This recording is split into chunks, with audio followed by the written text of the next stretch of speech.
much glory to be inspired by. Don't fail. And together we know that it is possible. Ladies and gentlemen, please return to your seats as the program is about to begin. For those of you in the foyer, please return to your seats as the program is about to begin. Africa needs to drive a new paradigm in our reality. It is Possible! It is Possible! It is Possible! This is the Mansa world. Our glories to be told and lessons to behold. Time has come to be bold. Time to find the lost gold. Food for the mind and soul.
As a Fidelity customer, you can take your bank with you wherever you go on our mobile app and star 770 # instant banking platform. Open up a world of opportunities and banking from anywhere without data or internet connection using the code star 770 #. Need to transfer funds? No problem. Pay bills from the comfort of your home? No problem. Buy airtime and check data on the move. Account balance, account opening, and more. No problem. At home or on the go, our mobile app offers all the convenience of online banking, as well as being able to apply for fast loans and earn loyalty reward points. Fidelity Electronic Banking. Take your bank with you wherever you go. We are Fidelity. We keep our word.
Welcome back, welcome back. We have just a few more hours left on the first day of the AAM Global Africa 2024 Forum, and we've got some interesting things for you. But before we begin the program, we've got a dynamic panel ahead. We've got a few things to take care of. You know, as I said before, that this is not a talk shop. We walk the walk here. There are deals that are signed, agreements that are being made, and at this moment, it's no difference because I have one launch and two deals to sign. So I'm going to try and get through them as quickly as possible so you can enjoy the panel. So without much ado, the first is the CITD Miami Global Magazine launch. The Center for International Trade Development, Miami, is launching a biannual print and digital magazine. It's called the CITD Miami Global Magazine. And the magazine is more than just a publication. It's a dynamic economic development tool designed to spotlight trade, spotlight tourism, and investment opportunities, with a special focus on emerging markets, particularly Africa and the Caribbean. CITD Miami Global Magazine features different aspects of socio-economic development aimed at advancing market integration and enhancing global competitiveness. The organization's extensive network of international partners ensures that the magazine reaches a broad and diverse readership, not just here, but across the globe. So for the CITD Miami Global Magazine launch, I'm going to welcome to the stage our launchers. First, I'll give a warm round of applause to Kemi Aronsanyin, who is the Center Director, Center for International Trade Development, CITD in Miami. Desmond Alufohai is the Director of Protocol and International Affairs at the Miami-Dade Aviation Department. And Ms. Kanayo Awani is the EVP, Intra-African Trade Bank, Afreximbank, and her colleague is with her as well, Ms. Matimba Changala, who's a manager at the Intra-African Trade Bank of Afreximbank. Now we're going to stand behind I have the table over here. Now we're going to do this right, okay? This is a process, okay, Kanayo? A very important process. First of all, I'm going to play a countdown, a video countdown. I'm going to ask you to play it right now.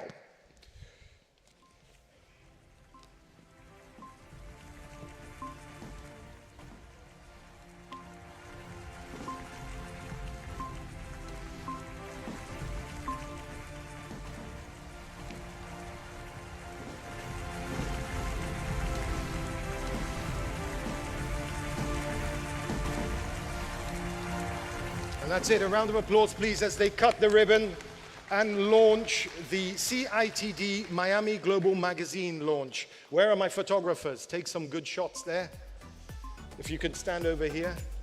Everyone has a magazine? Perfect.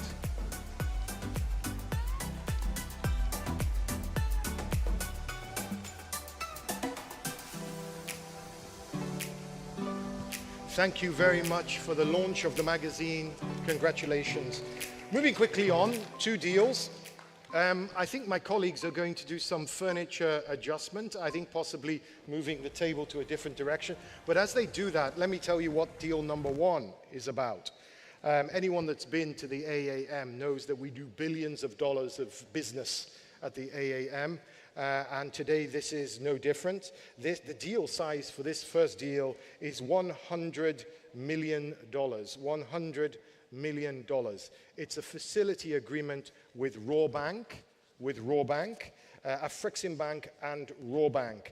And for this, I'm going to, in a moment, call the parties signing on stage. Are we ready with the, yeah, we're ready with the furniture? Okay, so without much ado, I will call the signatories and the witnesses. The signatories are Mr. Didier Tillman, who is the Vice President, Business Development for Rawbank. Please give them a round of applause. Rawbank coming in, Didier Tillman, Vice President, Business Development. And for Afreximbank, Haytham El Mayergi, who is the Executive Vice President, Global Trade Bank, Afreximbank. Now, as they come in, I'm sure there's a lawyer in the house who's going to bring the documents and do the needful. I'm going to explain exactly what they're signing. I told you the deal size was $100 million US. Let me tell you about the deal.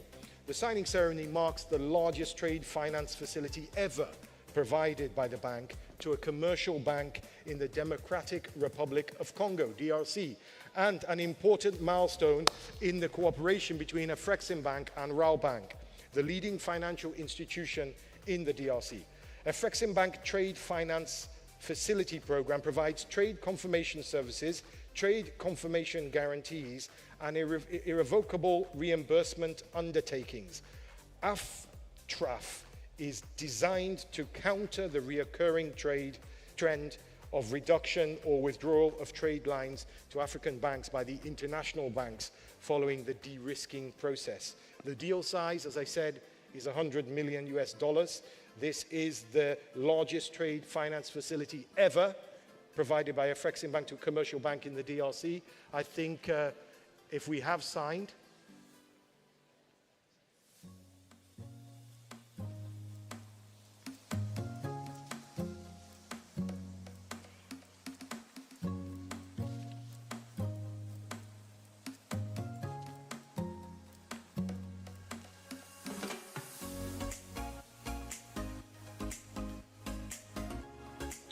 Didier Tillman, Vice President of Business Development at Rawbank, and Haytham El Mayergi, Executive Vice President, Global Trade Bank, Afreximbank. Congratulations, gentlemen.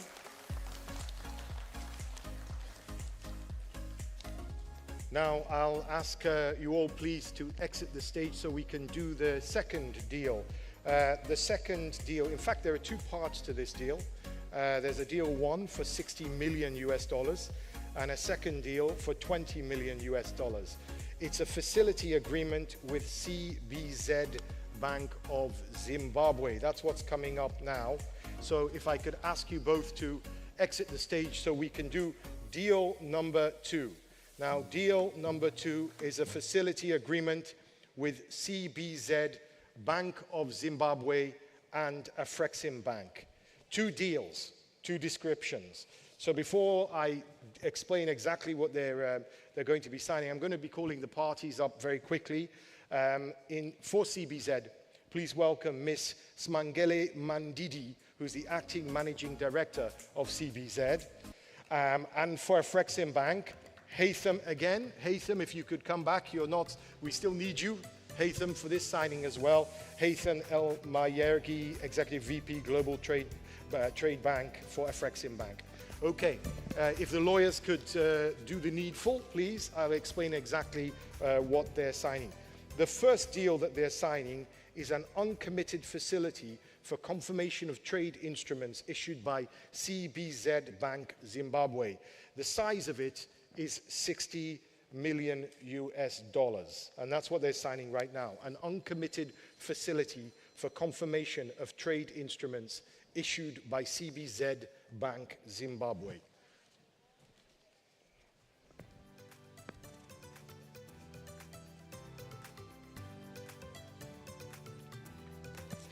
And there it is, it's signed. Congratulations.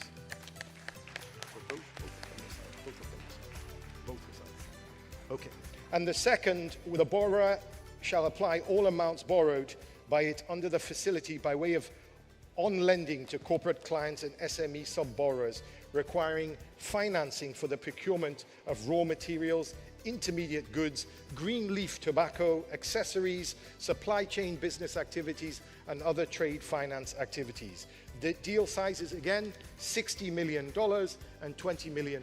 You just witnessed signing between Afreximbank and CBZ. That concludes the deal signing. We'll have more later. One more round of applause, please, for the deals that were signed. Now, as I ask my colleagues to please, oh, they're signing.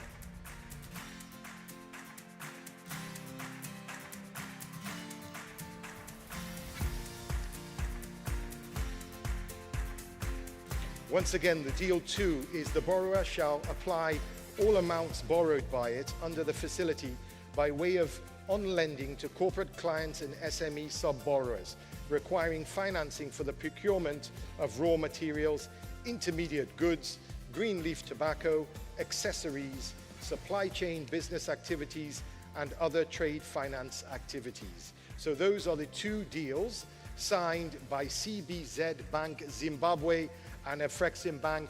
Congratulations to both parties. Now, I said I had a great panel for you, and I wasn't joking. As I ask my colleagues to remove the desk and the chairs over there, they're going to move things around a little bit. Now, our first panel after lunch break is, it zeroes in on the role of the emerging Afri-Caribbean giants in driving economic transformation in global Africa. And we've got a great moderator to steer this panel. She is very familiar to anyone that watches the BBC.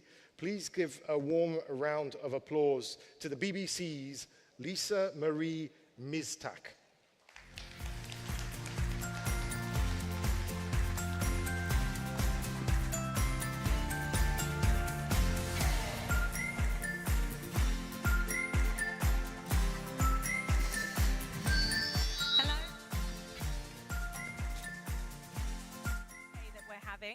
Is the mic on?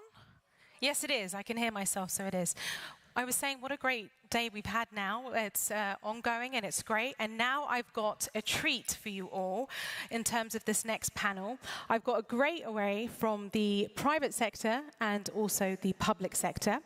So joining me on stage is Mr. Jean-Louis Ekra, former president of Afreximbank.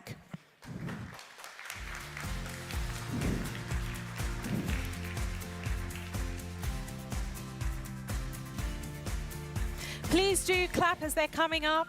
Encourage them as they're coming. So please just take a seat on the second. Just on the second.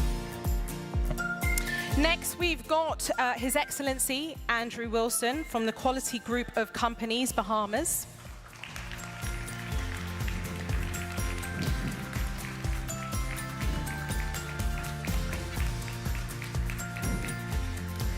Hello. Just take a seat next to him. Just next to Mr. Louis Ekra. Thank you very much. We've also got Dr. Kingsley Mordy, Director of Bono Energy.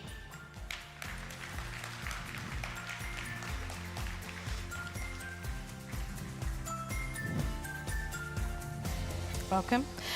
Mr. Osi Okonkwo, General Manager, Fraz Energy Limited, a subsidiary of Allserve Limited.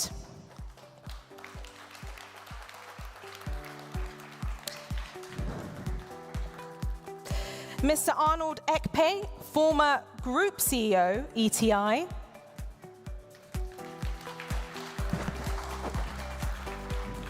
and Akol IE, founder and chairman of Trinity Group.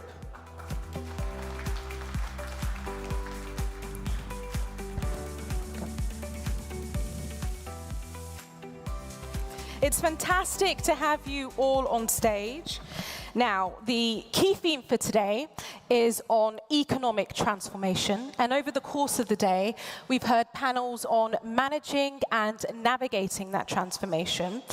Now we're going to look at what will drive that change. And the private sector has a key role to play in that. So when we're thinking about strengthening African Caribbean economies, we know that there needs to be significant development. We need to increase access to capital, scale up industrial capacity, and reduce the overdependence on commodities. So it's within that context that these giants of industry today will provide actionable insights on tools on how we can increase that growth. So I'm going to start with talking about creating and enabling an environment for private sector development, and I'm going to come to you, Mr. Louis-Ekra, and draw on some of your experience, because I want to find out what specific policies you think African governments should introduce to create private sector growth, specifically in terms of facilitating trade finance and export development. Okay. First of all, we all agree that it is necessary to change the structure of our economies. We can no longer continue to base our economies on exporting commodities, unprocessed commodities. So yes, the private sector will take a leading role into that, but we need basic infrastructure to be in place. I'll take a very few examples. If for some people who have been reading news in Africa, there are many countries which still lack power. And you cannot do any transformation of any product without having continuing and in quantity power. So that, of course, can be done by the private sector, but it has to be done also in conjunction with government.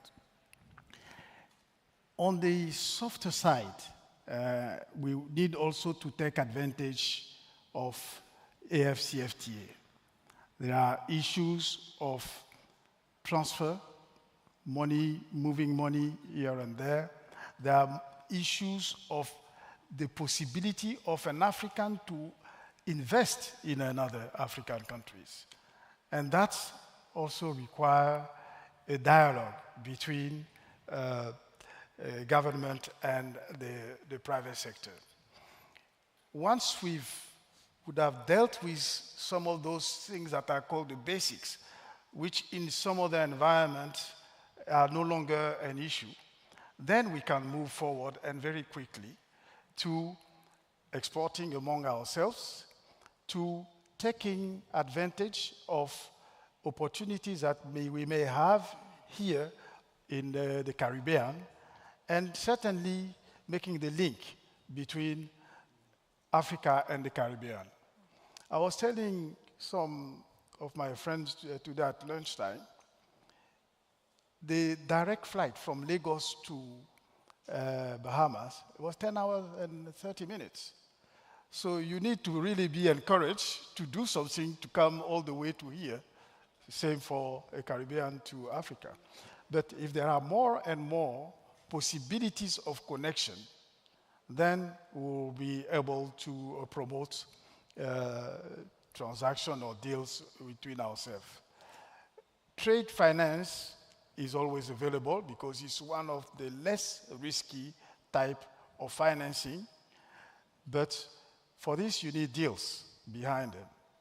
So just leave it to the private sector to meet with the private sector counterparts everywhere, and they will also push governments to do the right transformation. Now, you've touched on a few themes there, and I want to bring in Mr. Akol, because when you touched on partnership, and partnership was a key part of the work that you do in the energy sector within Sudan. I want to find out how key any types of partnerships you've had has helped in terms of working in that specific region in the country. Again, thank you for this opportunity. I think it's working, right? For Afreximbank and the Bahamas for this. I think one of the most recent partnership that I would recall is when our market, energy-wise, was captive.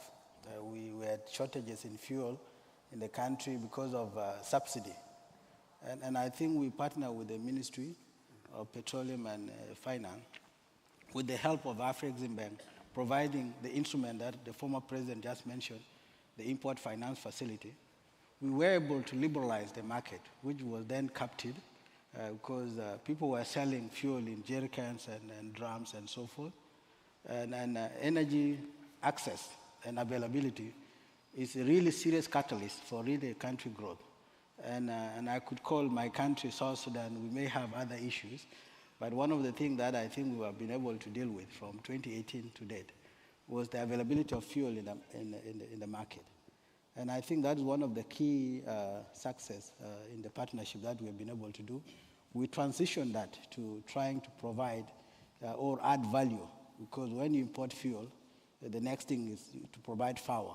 And we're able now to generate, and we're doing it from scratch. And again, with the help of African Import-Export Bank, together with the same the country, we were able to work on the 20 megawatt solar. The idea is to be able to do an energy mix, because we don't have it, basically. So whatever can be provided, either through thermal or solar, it will be welcome. And it's providing now the first national grid that we never had. It's existing in the country. And we are trying to drive it down by the fact that of adding renewable energy into the ecosystem. And by doing so, we are able to open up the market. The small SMEs are able to grow, people who are able to do welding and so forth. So you create job creation. And again, I must take you back. Before the partnership that I was talking about, we had about 150 gas stations that were completely closed. And when we got the facility from Afreximbank, at the time it was 30 million import finance line, we were able to open that 150 gas stations. Today, the capital Juba alone, we have about 100 gas stations that were born because of this relationship. So it's real. For such kind of partnership to happen, there has to be an able environment, be it from the government, creating infrastructure, introducing. We couldn't access such facility if a country was not a member to the bank. And I think that environment or infrastructure or platforms are really a necessity for such kind of a partnership to flourish. Thank you. So you've spoken there about partnership being key to that growth within your sector. You've also touched on infrastructure. Now, the infrastructure financing gap in Africa is around $100 billion US. Dr. Mordi, I'm going to come to you because you're also in energy, Bono Energy. From your perspective, how critical is infrastructure development in Africa, and what specific infrastructure projects would you prioritize? So I would like to start by saying thank you, Afrexim, for the opportunity. And most importantly, the rapid transformation of critical infrastructure rests essentially on the things that we need to put in place to make the human life much more meaningful. Things like the basic energy, power, transportation, access to good water, security, education, the list is endless. And all of these are actually encapsulated in the Sustainable Development Goals, the SDG, which has access to water, good quality education, security, and all of these. Now, in terms of priority, I'll probably say that energy is one of the critical things that we need to put in place, because if you don't do these things, no one is going to do it for you. You need the energy to drive your operations. You need transportation to ease your logistics, to drive down costs, and also for interconnectivity. Now, talking about Afro-Caribbean businesses, I can imagine the number of man-hour that we've put in place to transit from Africa to where we are today. As against economies like like the EU, where you can produce, say, in Portugal, and actually transport your products to, say, Belgium. The cost is extremely reduced. These things you can do with fast rail. The logistics is reduced. If you try such things in Africa, say from Nigeria to even Senegal or Southern Sudan, you can imagine the cost, enormous cost.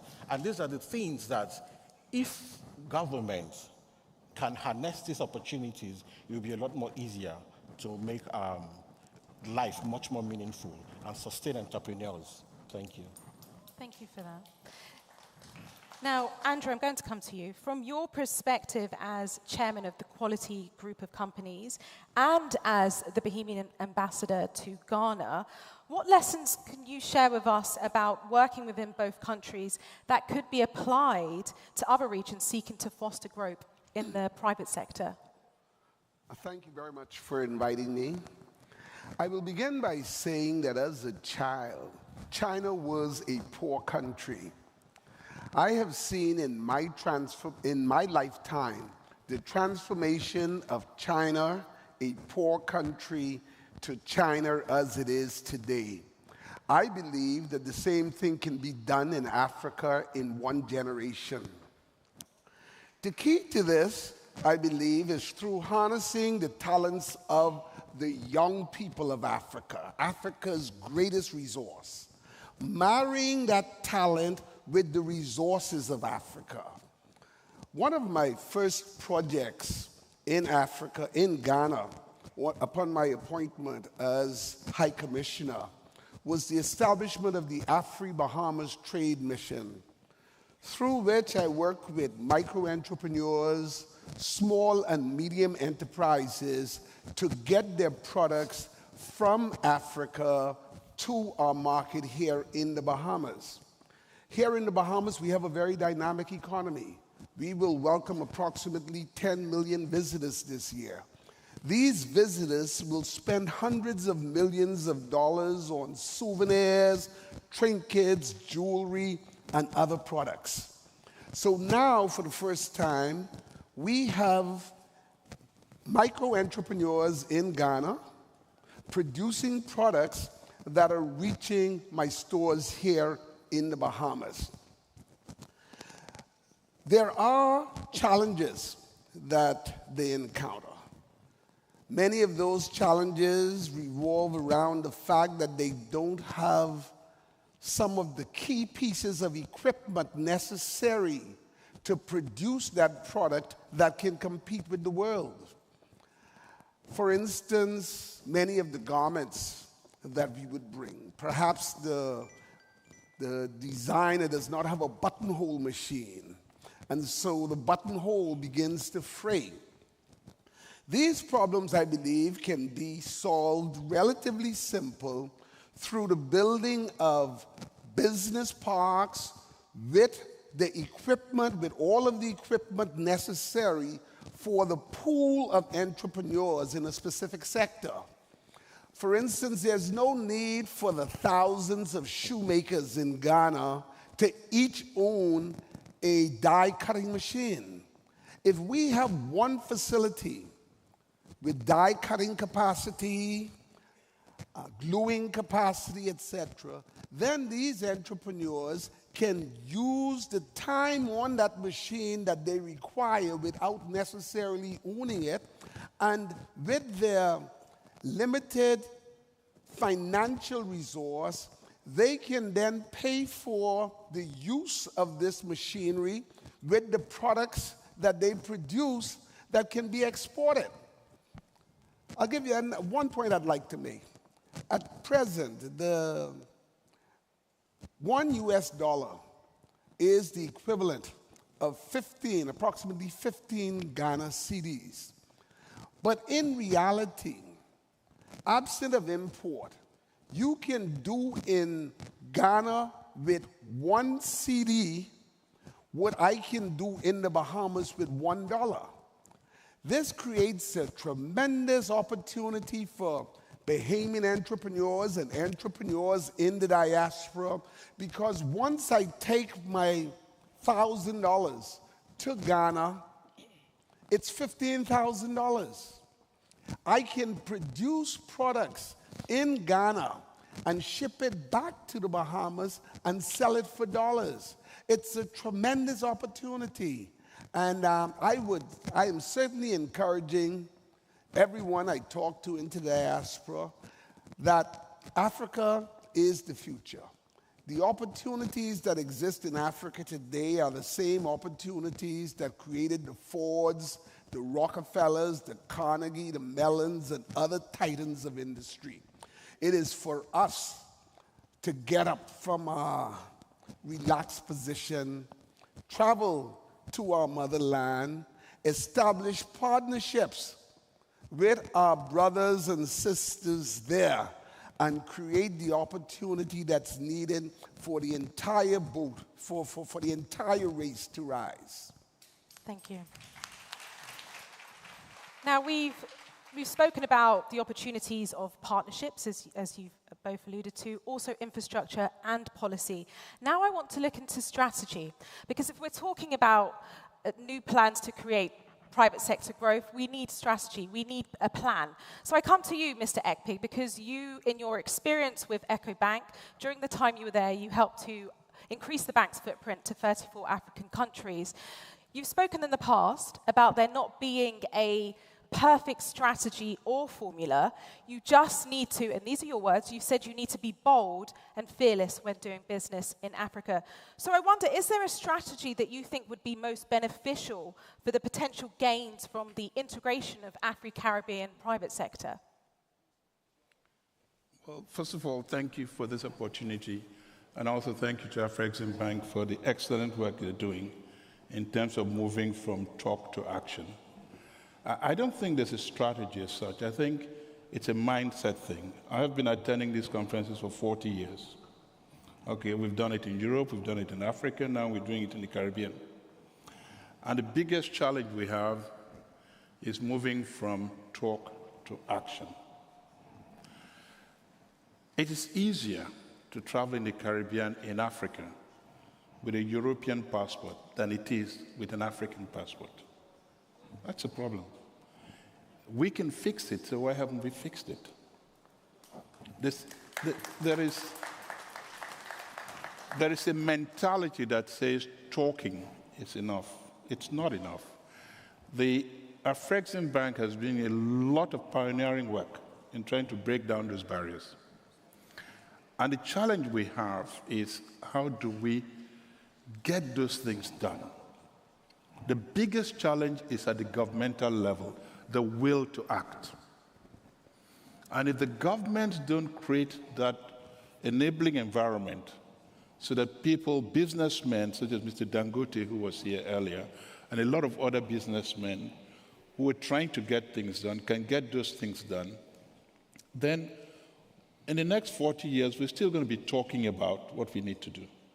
Okay. The fact is that things get done in Africa in spite of, not because of, government support. I'm very excited about the Caribbean initiative because I think that it starts to bring a much wider perspective of what can be done. But in terms of a strategy for growth or for creating the sort of momentum we're looking at, I think it really has to start with the mindset. And that has to be the mindset that says, let's talk, but let's act. And let's not just talk and go home, but let's say, this is what we're going to do, this is what we're going to do over a period of time. Thank you. Thank you. So strategy is key, but we also need implementation. Economic diversification will be a game changer for Africa. OC, how can the development of renewable energy sources contribute to economic diversification in Africa? And what specific policies do you think should or are needed for that transition? Let me start by thanking you and thanking Afrexim for putting this together.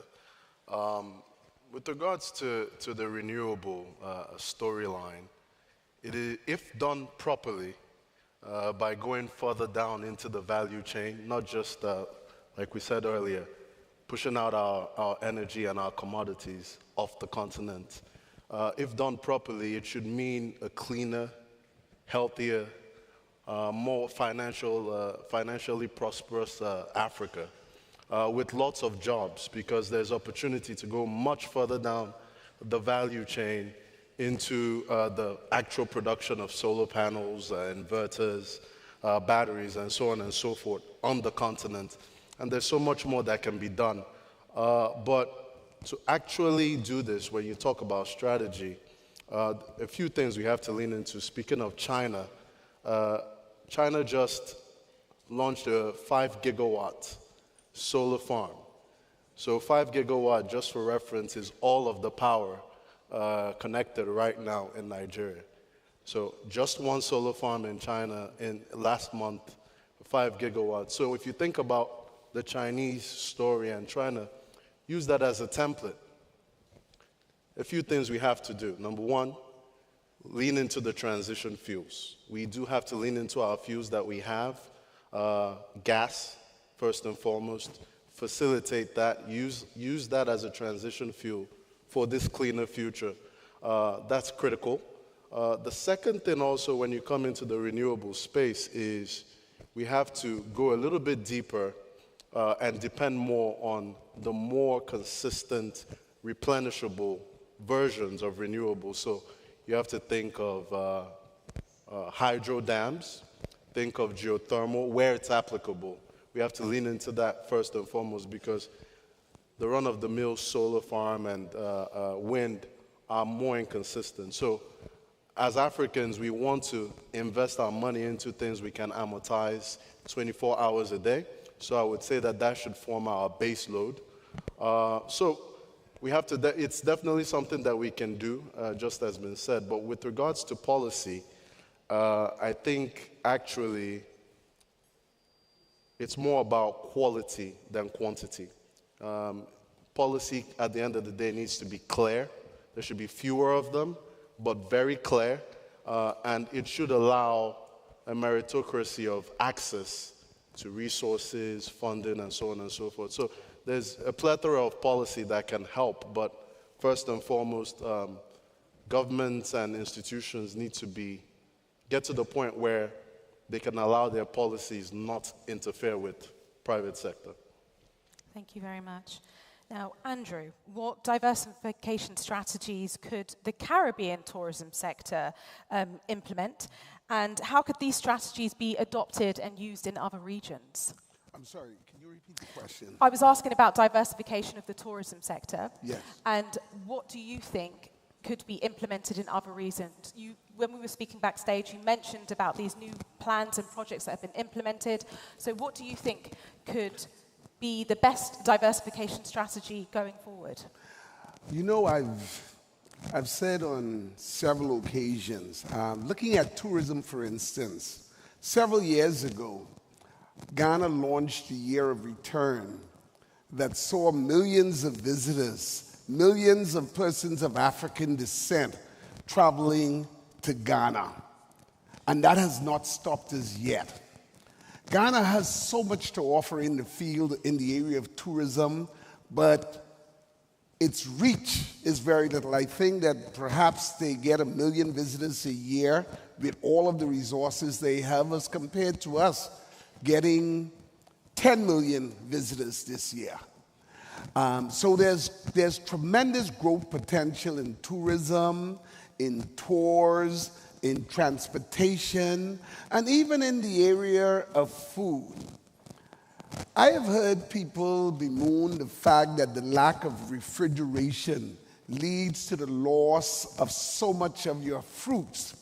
But at the same time that mangoes are falling to the ground and rotting in Ghana, I would walk into a Whole Foods store in the United States where I see organic, sun-dried mangoes, tomatoes, fruits, etc., selling at a premium.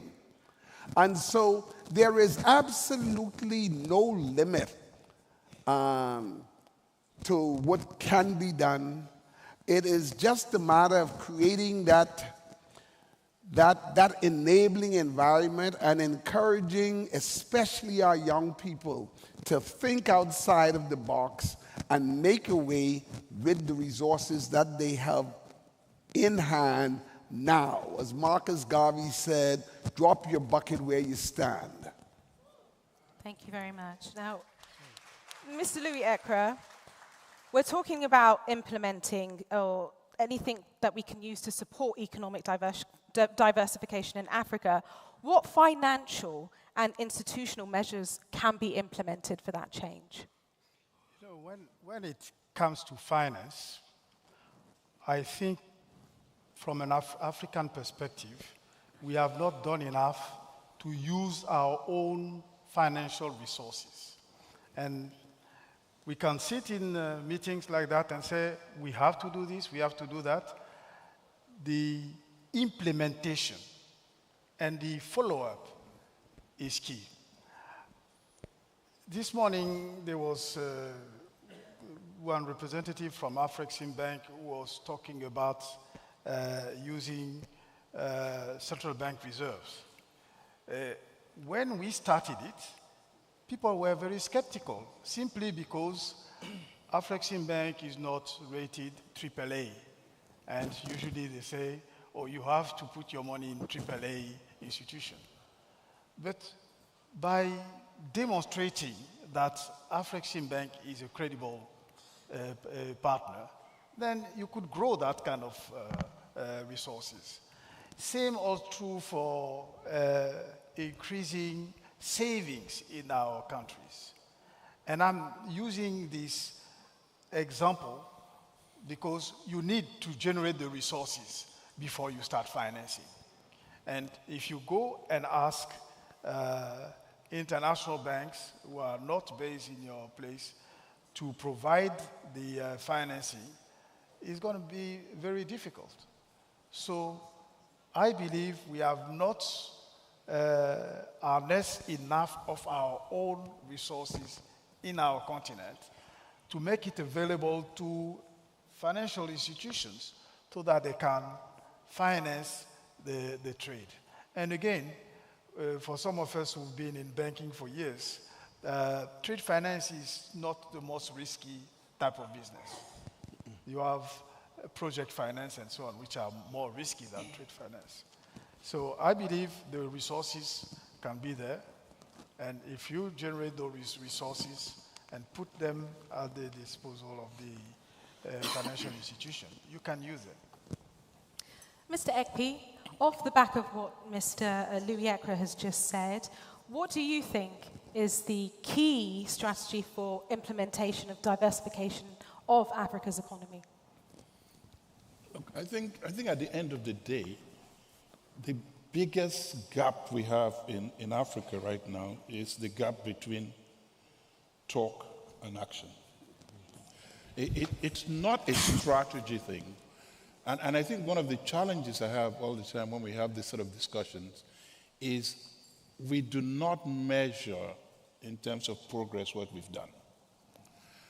When I spoke to Afreximbank about over a year ago, and they had the Afro-Caribbean strategy, and they said, well, we went ahead and we've created the first VC fund in over 30 years in the Caribbean. That was launched 2 weeks ago with the first close. That's action. There was the talk, and then there's the action. There are huge opportunities in oil and gas.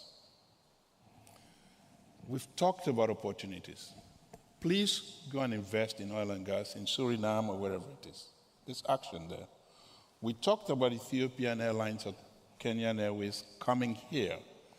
And if the government in Barbados and in Jamaica is willing to subsidize their coming here, please do that, because that's what will create the initial process. The huge banks in Africa, EcoBank I used to run, I think there are a few other banks which I will not publicize, obviously.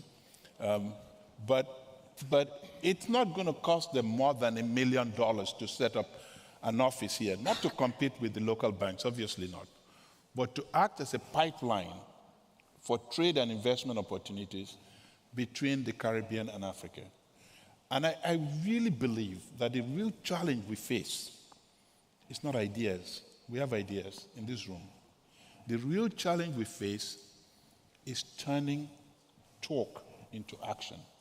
So if I have a piece of advice as far as strategic imperative is concerned, it's let's focus on how we can maybe talk less and do more. So I'm gathering talk is cheap, we need more action. Akol, I'm coming to you because we can't talk about moving away from commodity dependence and diversification without touching on climate change briefly.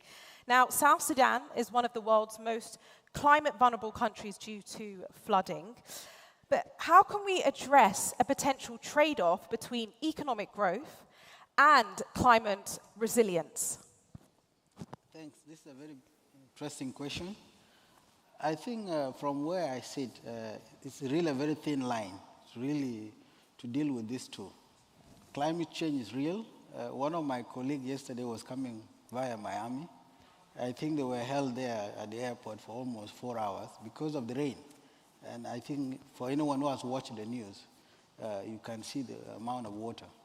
The same to my country. But there's this thin line because if we don't focus on this carbon footprint cutting, you will continue to see what is happening now. But then again, also from South Sudan, we have people that are maybe living with less than $1 a day. And the only way that I could see that we could pull this out is to invest more in unlocking our true net from investing in the energy. And in this case, we presumably to be the third producer of oil in sub-Saharan Africa. For me, with the right access to finance, I would be able to increase production and probably add value on that, so that now the common man in this facility, because some of these activities that we are doing are the one aiding to this climate change condition, be it cutting down trees to really earn the living by getting charcoal and so forth. We could be able then to uplift the livelihood of these people by even investing in LPGs and then having them connected to their various homes. So I think these economic issues and then bridging them with the climate change, it's something that we got to look at when we look at Africa, because when we talk of the emission, much of it happened from the developed countries, be it the China and then maybe the West. But then, of course, the only activities that we could do now to get us out of this in the continent is to invest in these natural resources that we are endowed with, and then now transition. So I think this is what we are doing as far as the country is concerned today. We wanted to invest more in the oil, but then now we have other activities that could be the lifeline, could be the economic lifeline for the country. 90% of our land is arable. And in the 80s, we used to be the leading producer of rice in Africa, one of the towns in South Sudan. If we then unlock that by investing more in oil, and then also invest into minerals, the critical minerals, we are in the Congo Belt. Be it the rare earth mineral, we have them. But then we have to invest in this to even help these people who are really really affected. Today, there are people who cannot live in houses because their houses are washed away. You need money to be able to get them tents and give them basics in essential commodities, be it medicine and so forth. So we have to balance the two as far as the situation of climate change is concerned, and starting from the developed countries by providing more financing that is required to enable us to bridge this gap. Thank you. Thank you, Akol. Now, OC, I want to find out a bit about you to just share a bit of advice with us, because I want to find out what type of major challenges you specifically have faced in doing business in Africa, and how have you overcome any of those challenges that may have arisen? Okay. Take your pick, right? It's a buffet of challenges. Infrastructure,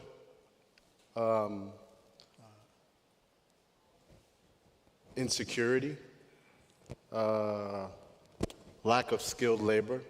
So there's a plethora of issues, but I think one that's underlying all of that is, and you alluded to it with the government, governments and people and companies actually thriving in spite of the government. So one particular thing, at least for me, is most projects, when you're developing a project from cradle to grave, as we are, We are working on gas plants, pipelines, and so on and so forth.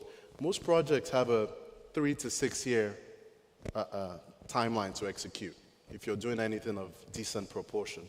So the biggest thing when you have 3 years or 5 years or whatever the case may be is policy certainty.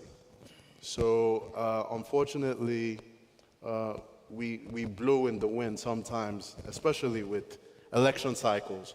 So when the ground underneath your feet shakes or moves due to policy uncertainty because of election cycles or a new person in power and all of the policies change, or the favored son changes all of a sudden, it's a major impact. So I think more than anything, it's policy certainty is one major thing that we have to tackle and deal with when you're developing projects. Thank you, OC.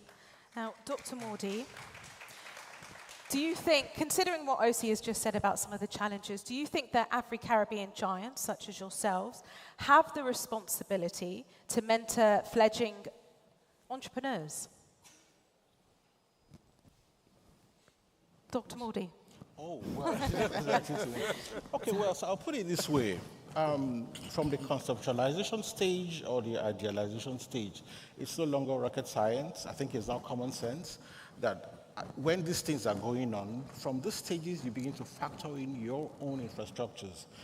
Critical example is this, say you're drilling offshore.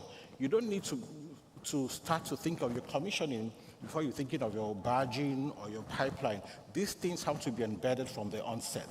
Or also when you maybe have your tank farm, you don't need to rely or begin to think of government to begin to put your access roads. These are the things that you begin to plan from the day you build up your mind to sort out your tank farm. Same with your security, which is a major issue as well. So ultimately, you as an entrepreneur, you're actually, in a subset way, you're a government of your own. And the question is, if you're funding government in your own way and also running your business, now what are the margins for profitability and sustainability? Thank you. Thank you very much for that. Now, we've got a few minutes left, and I would like you all to answer this question in just 1 minute or less, just so we can go through quickly. And it's just a bit of advice. So what do you know now that you wish you had known when you started your career? What advice would you pass on to the next person, starting with you, in 1 minute or less, because we're running out of time? Well, first of all, I believe that all the issues that we've been raising we've been raising them for the past 40 years at least, from my perspective. So I believe, like Arnold is saying, we need just to get to action. We can have all the recipes we want, but if you don't put them in the oven, you will not see the cake. Thank you. The most important lesson I have learned as an entrepreneur is that failure, do not be afraid of failure. Do not be afraid of failure. You fail, you fall down, you get up, and you go again. My most valuable lessons I have learned in life has been through the many business failures that I have experienced. And I take every opportunity when speaking to young people to let them know failure is a part of growth. I boast about my failures. You can fail 100 times. It only takes one success for you to establish yourself. Dr. Mordi. In the energy space, there are lots and loads of policy somersaults, especially when you have regulators interfering, consistently and trying to change the dynamics of the business. So one thing I'll probably say is building deeper relationships across the entire verticals with your regulators. An example is, if you're trying to build relationships, you don't look at the entire leadership structure and say, okay, with the leadership, we just settle here. Now, you look at the lower cadres who are eventually people who are also going to rise into those positions of leadership. So, yes, There are tendencies that when you fail, but most importantly, when you fail forward. That's a solid one. Relationships is kind of what it's all built on. But for me, I would say no good deed goes unpunished, right? And the reward of good work is more work. At least that's what I would tell a younger person. So if you're in a healthy corporation or company, you will be recognized with good work, and more opportunity will come your way.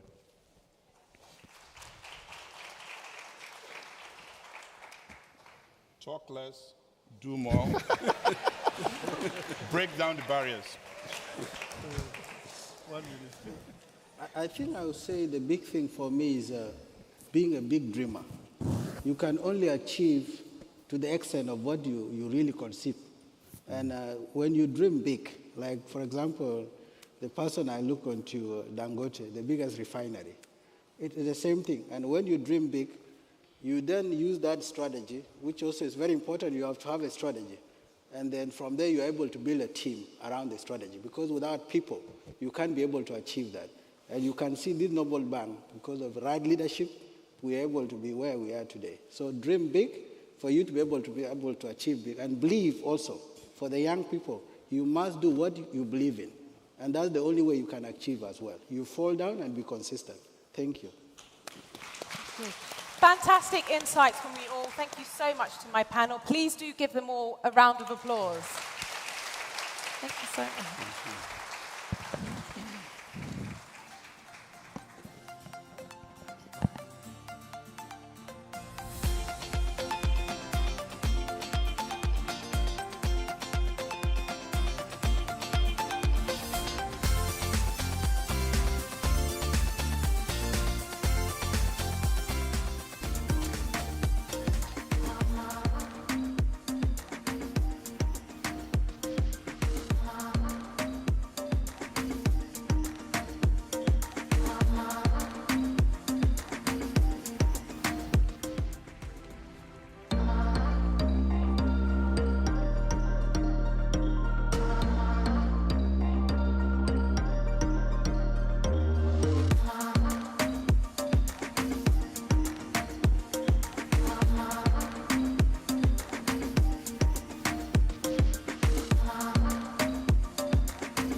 The hopes of 1 billion Africans are pinned on the African Continental Free Trade Area and its transformative opportunities for manufacturing and attracting investment. It's the world's largest free trade area, and maybe it will deliver the inclusive growth that's been evading African nations for so long. But how do we do it? How do we craft the AfCFTA and have it work for this global Africa strategy and vice versa? Where are the opportunities between the AfCFTA and global Africa? Well, that's a question we'll be asking in the next panel, or should I say fireside chat. This session is moderated by a very familiar face as well, a presenter of the BBC's Talking Business Africa. Please welcome Miss Lerato Mbele.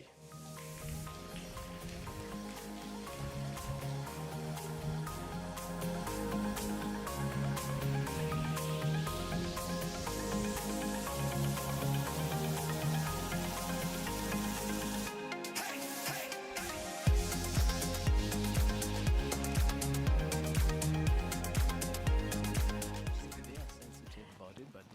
Distinguished guests and ladies and gentlemen, thank you so much for your time and gracing us with your presence this afternoon. As Mark has already alluded to, this is a fireside chat with the Secretary General of the African Continental Free Trade Area.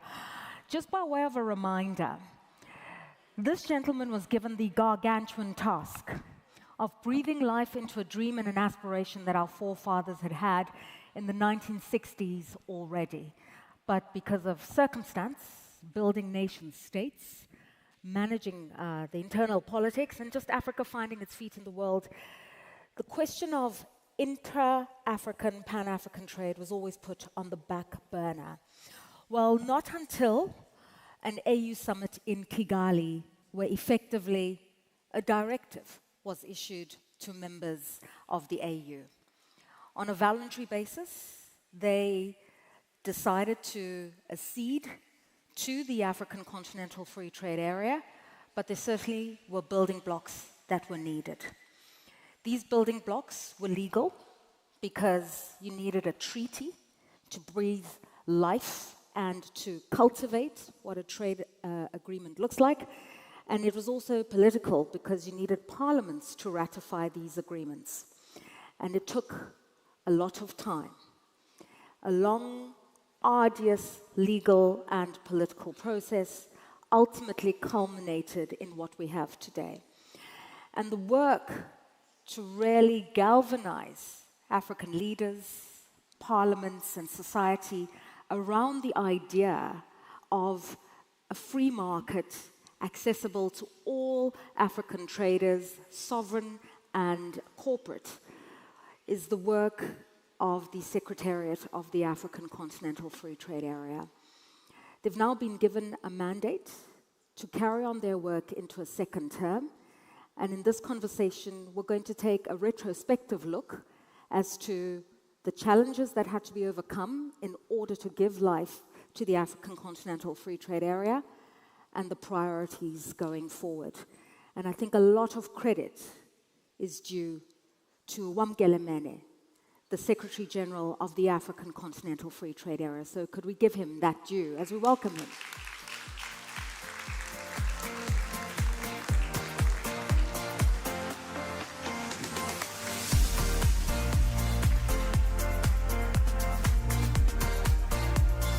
Left or right? Oh, my pleasure. Thank you.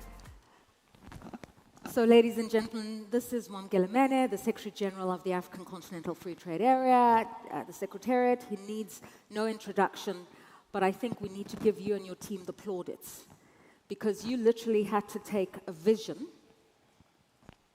and actualize it. Mm-hmm. And that couldn't have been easy. And so, firstly, we want to say congratulations. Thank you. But secondly, I want to quote from President Nelson Mandela, who said, in life, you dig deep to summit a mountain, and when you get to the top, you find that there are many more mountains to climb. Has that been your experience? Thank you very much, and thank you for the very warm welcome. That has certainly been the experience. But remember, President Mandela also said, it looks impossible until it's done. Amen. So we have done something that, as you correctly said, that was a dream, a vision that is now becoming a reality. May 1963, in the historic city of Addis Ababa, our founding mothers and fathers set two main objectives: the market integration of the African continent, pushing back and fighting colonialists and freedom on the continent. One vision was achieved, the other continued to evade our continent for decades. Yeah. So what we are doing in Ghana, in Accra, which, by the way, is also a very important symbol, because Ghana, as we all know, has been always on the vanguard of integration and unity of the continent. And so the establishment of a market, an integrated market in Africa, is a long-held vision, which unfortunately evaded us, but we are now on track to make it a reality. Okay. When you refer to May 1963, I then cast our eyes forward to Agenda 2063 and the hopes for Africa, and it appears to me that the aspirations of an Agenda 2063 are embodied in the work of an African continental free trade area. The regional integration aspect, the industrialization aspect, the economic transformation aspect. And all of those hopes have to somehow come into fruition through this common market, free movement of goods and services and labor. And so, with all of these expectations, where do you begin? You know, in Africa, there's a proverb that says, if you want to take down an elephant, you've got to go at it one bite at a time. So, where do you choose to focus your energies? Well, the starting point was to build a legal construct for the rules that will underpin the market integration that we are seeking to achieve. And I must say there's nothing novel about that. We've seen it in the European Union. Yeah.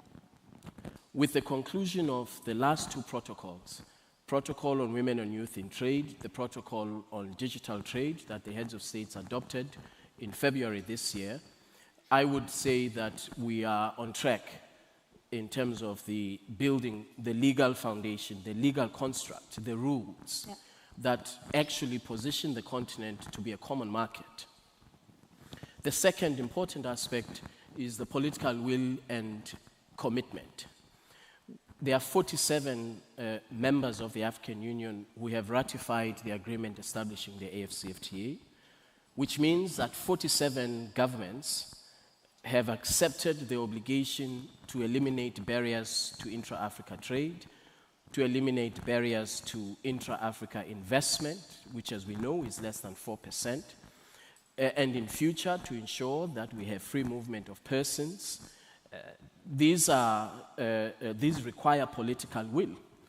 And the fact that in less than 5 years, we have been able to reach consensus on long-standing macroeconomic policy complexities, industrial development policy complexities, and we've been able to reach consensus in these different areas in less than 5 years, to me, speaks volumes about the political will of our heads of states. But there's a corollary to that, in that there's 8 heads of state, 8 parliaments that have not ratified the agreement. What are the stumbling blocks there? Well, I'm not worried that there are a number of countries that have not yet ratified. And the reason I'm not worried is because each country is different. You have to consult extensively the private sector, civil society. The country must move in unison towards a particular objective.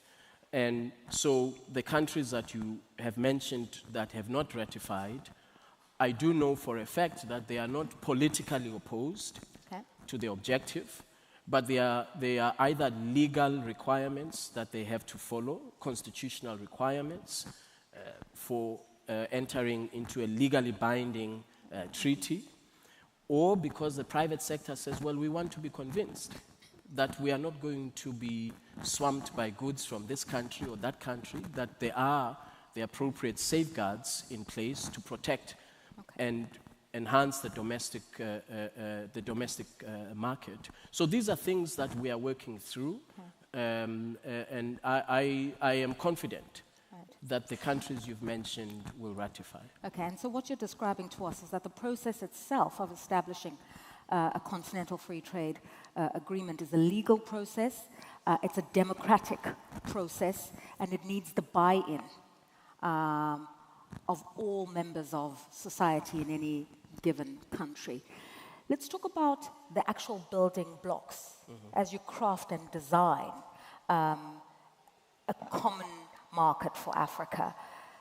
The rules of origin has been the one issue that my understanding you've spent a lot of time working through? The harmonization of standards and the rules of origin. Why is that?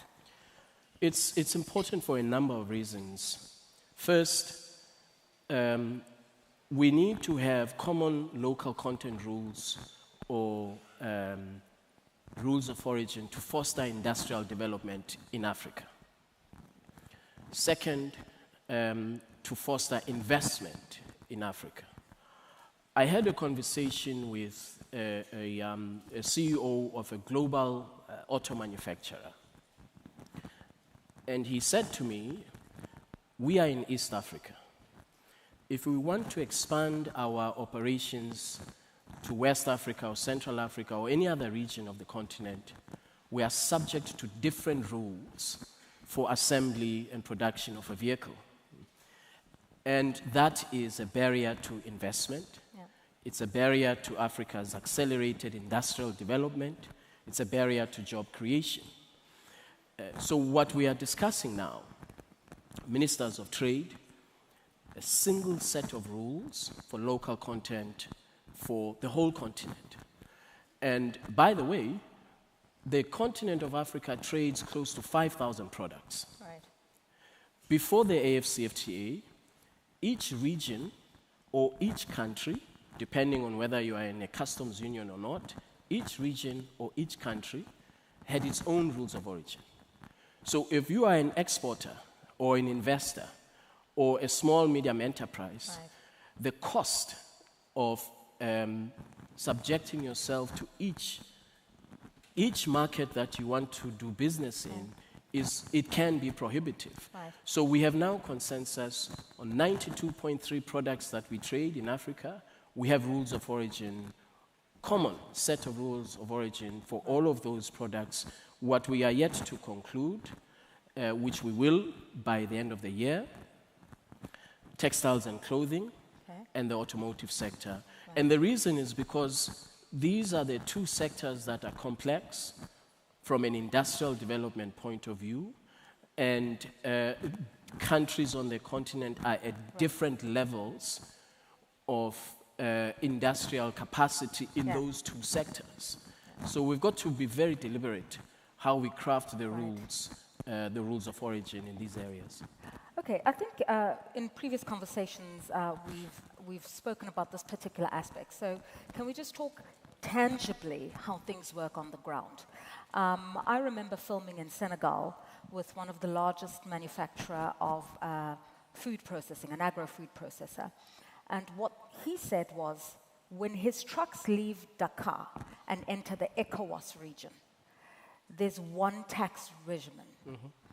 Once those trucks move beyond ECOWAS, cross through Cameroon into Central Africa, there's a different customs and tax regimen which shoots up by 60% in terms of the costs.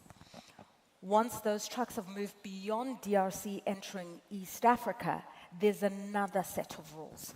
And so the big frustration was, if a vehicle is going to leave one side of the African continent to get to the other side to move goods and services, you're going to receive many receipts, you're going to pay different customs and excise taxes, and then of course the infrastructure withstanding. You don't even know if the truck is going to make it all the way through. So you've got an infrastructure issue, you've got a harmonization and standards issue, you've got a cost and customs and benefits issue. Mm-hmm. So how are you streamlining all of those processes?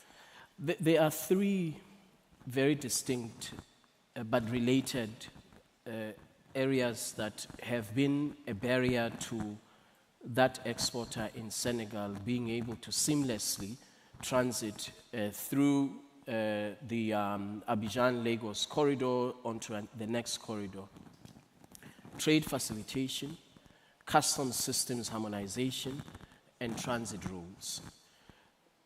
We have consensus on all of them now through the AfCFTA, but of course the reality on the ground continues to be different. The cost of transit through the borders and through the different regions of the continent continues to be high. Yeah. We also have costs that are related to insurance of goods that as they transit in each jurisdiction, and as they transit through each customs union. That is one of the priorities for us and Afreximbank. Yeah. To give you an example of how we intend to tackle this, if you are transiting your goods from Southern Africa to Eastern Africa, you may very well be subject to 4, 5, or even 6 different insurance requirements for your goods to transit. Right. We are now in the process of creating what we call a single transit guarantee scheme, which will be underwritten by Afreximbank up to $700–800 million to enable the exporter, the truck, to have only one single transit guarantee scheme that will smoothly and efficiently enable them to move their goods across the various parts of the continent. Let's focus on the economic transformation aspect of Agenda 2063 and the African Continental Free Trade Area and how the two dovetail. So the World Bank says if done right, if this common market is built properly with the blueprints that you've described, it can lift 30 million people out of abject poverty, and it can improve the incomes of 68 million others. So there's a multiplier effect. Could you describe for us how you create a multiplier effect through a free trade area? And it can also, and it is actually projected to contribute to Africa's combined GDP by $450 billion by the year 2035 if we do it right, and when we are in full implementation mode.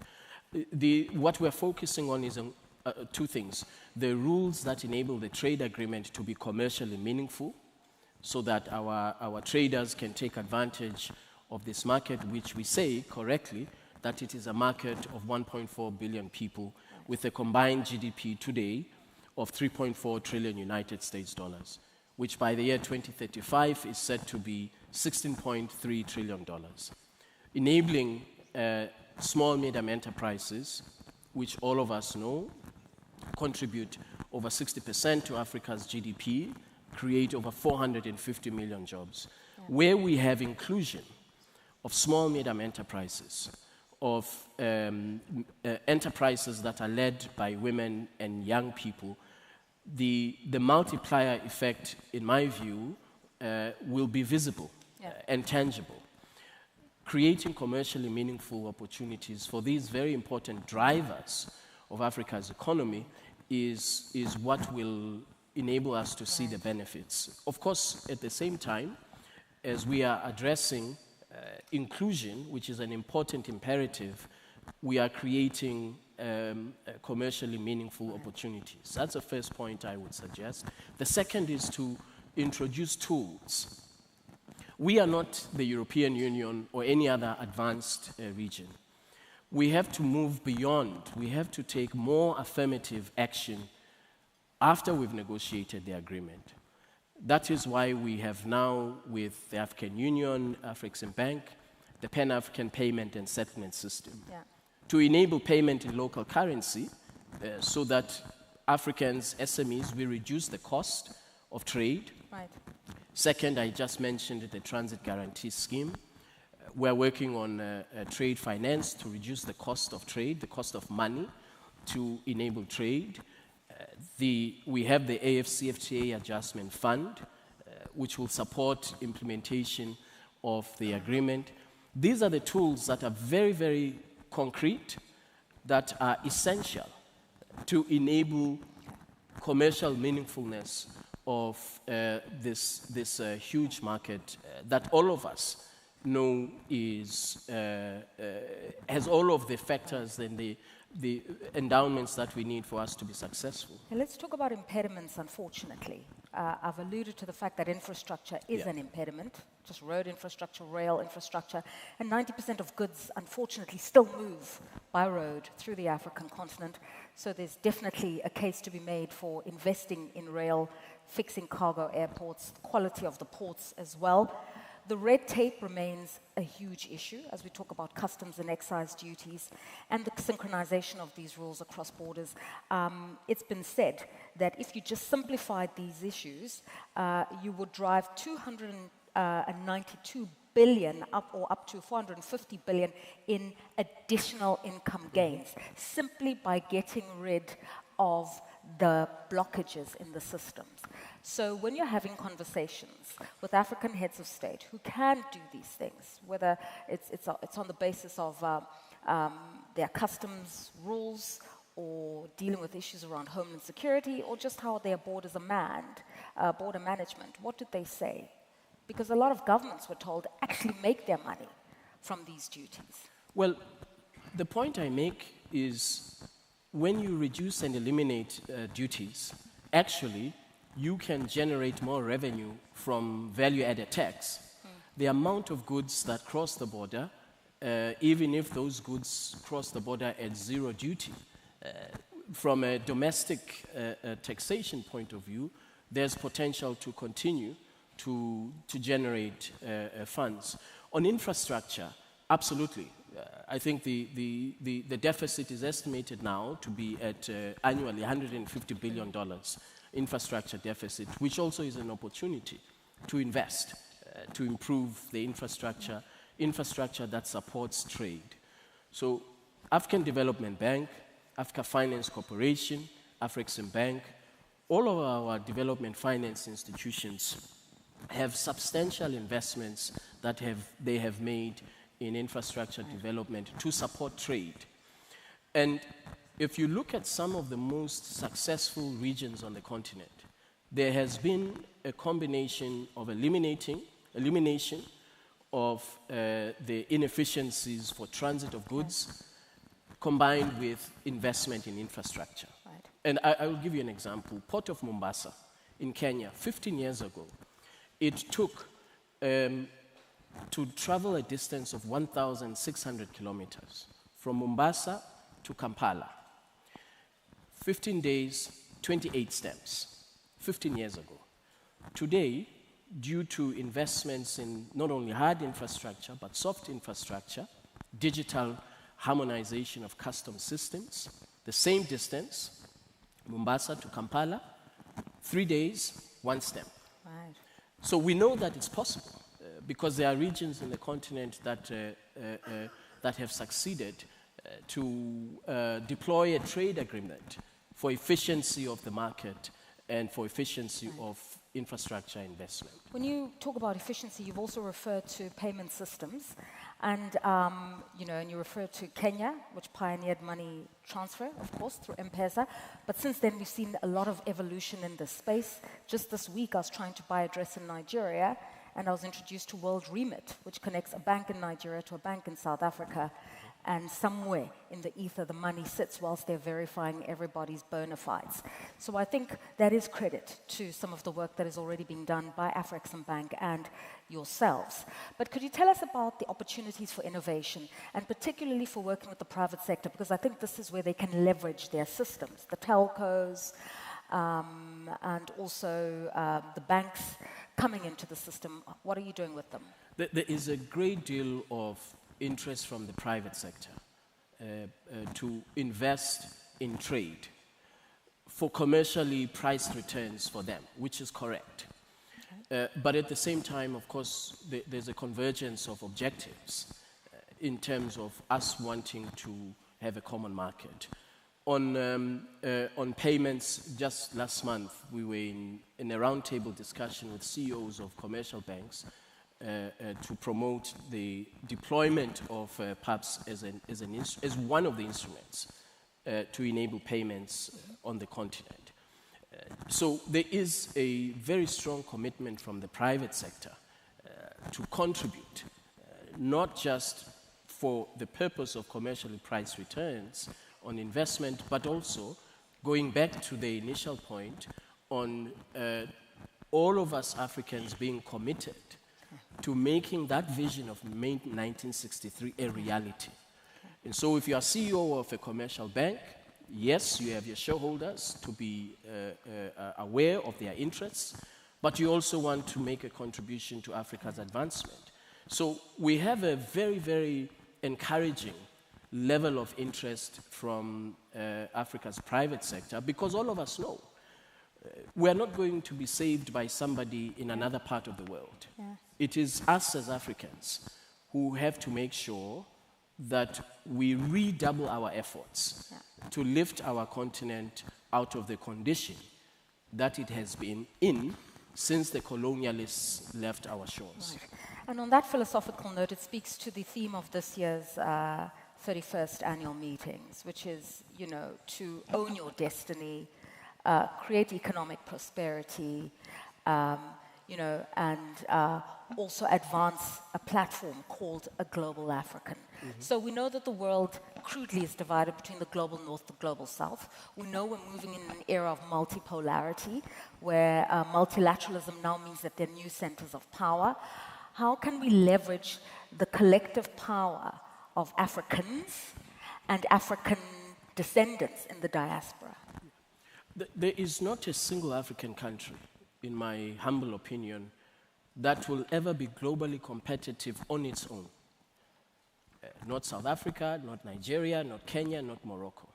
Our markets are too small to be globally competitive. We have to continue on this path of leveraging on the combined population and the combined market size. The African market, in and of itself, can be, and I believe is on track, to be globally competitive in a range of different sectors. The production of vehicles. Between South Africa and Morocco, we produce, as a continent, 1.2 million units of vehicles per year. The demand is that by the year 2035, we should be producing 5 million units of vehicles a year.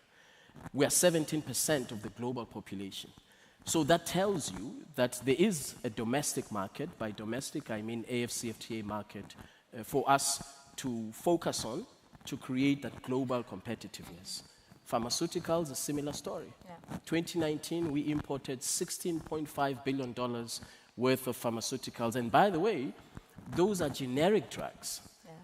Generic drugs that we import from a country that I shall not mention. These are areas that are within our reach, where we focus on creating a market that will be a single market based on rules that will enable the competitiveness, the global competitiveness that all of us want to see. I'd like you to expand on this theme just very briefly, because obviously the one thing that Africa has is the youth dividend. So you've got a labor pool for the future. You've got fledgling markets that will evolve. And so you can create global value chains or use African factories to be part of global value chains.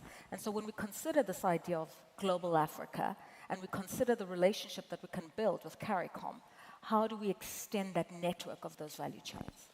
One of the lessons that must be instructive to us is from COVID, is that the concentration of global supply chains in one region or the other, one or two regions of the world, is not in Africa's interest.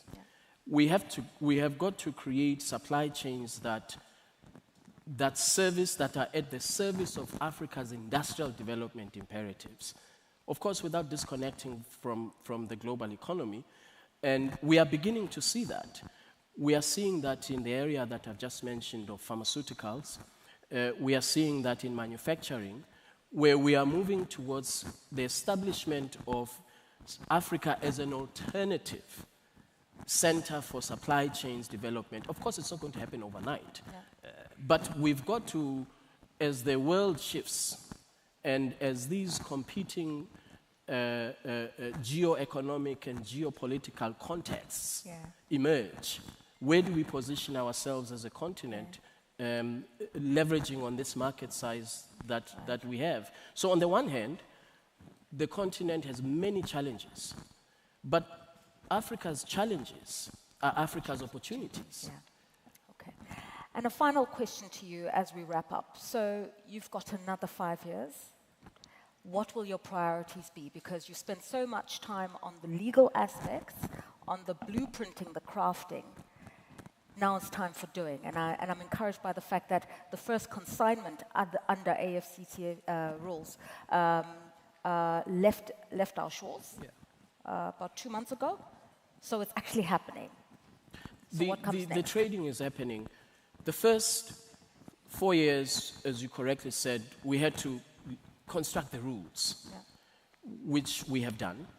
Now we are focusing on accelerating the implementation and the movement of the goods and the services.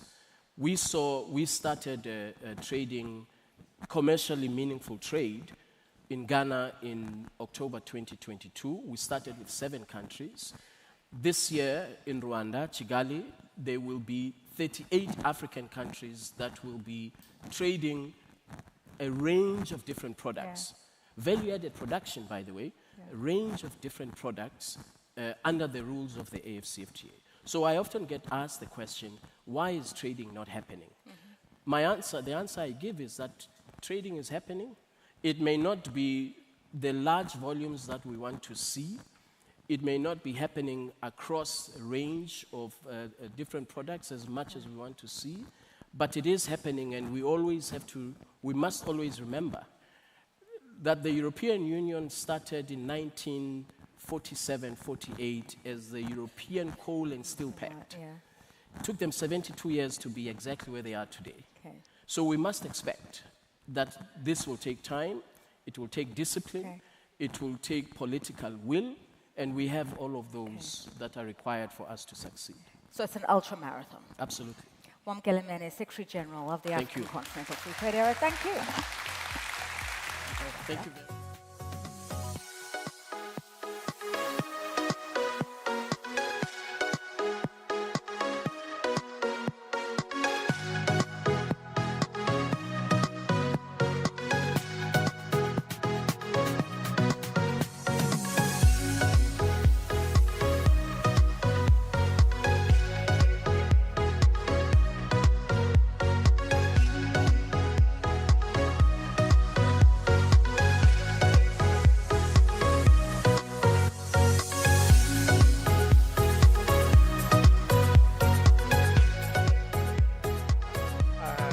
I think they wanted me to dance. They wanted us to dance. We can dance later. There's a cocktail party. Now, if you ask really any African, to define a person, to mention a person who defines the word industrialist, probably one name will come to mind. Dangote, Aliko Dangote, ladies and gentlemen. Yes, and when I think of his career, I'm reminded of the words of Nelson Mandela, who said, "It always seems impossible until it's done." The next session is entitled Using Industrial Transformation to Build Bridges, the Global Africa Vision and the Experience of the Dangote Group. And I welcome back to stage, fantastic moderator. Please give a warm welcome to Eleni Gyokas of CNN.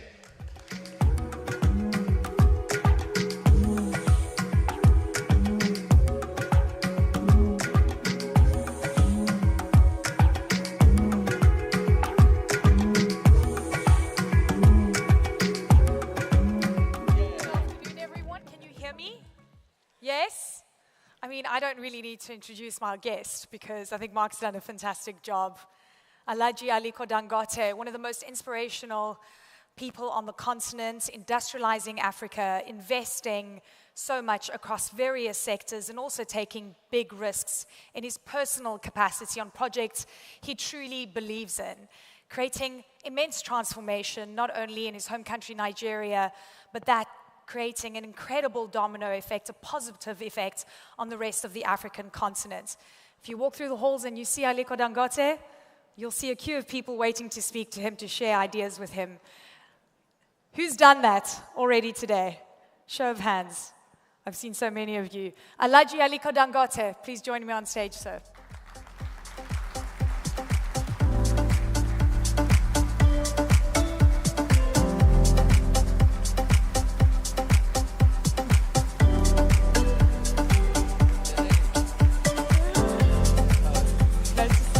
Take a seat.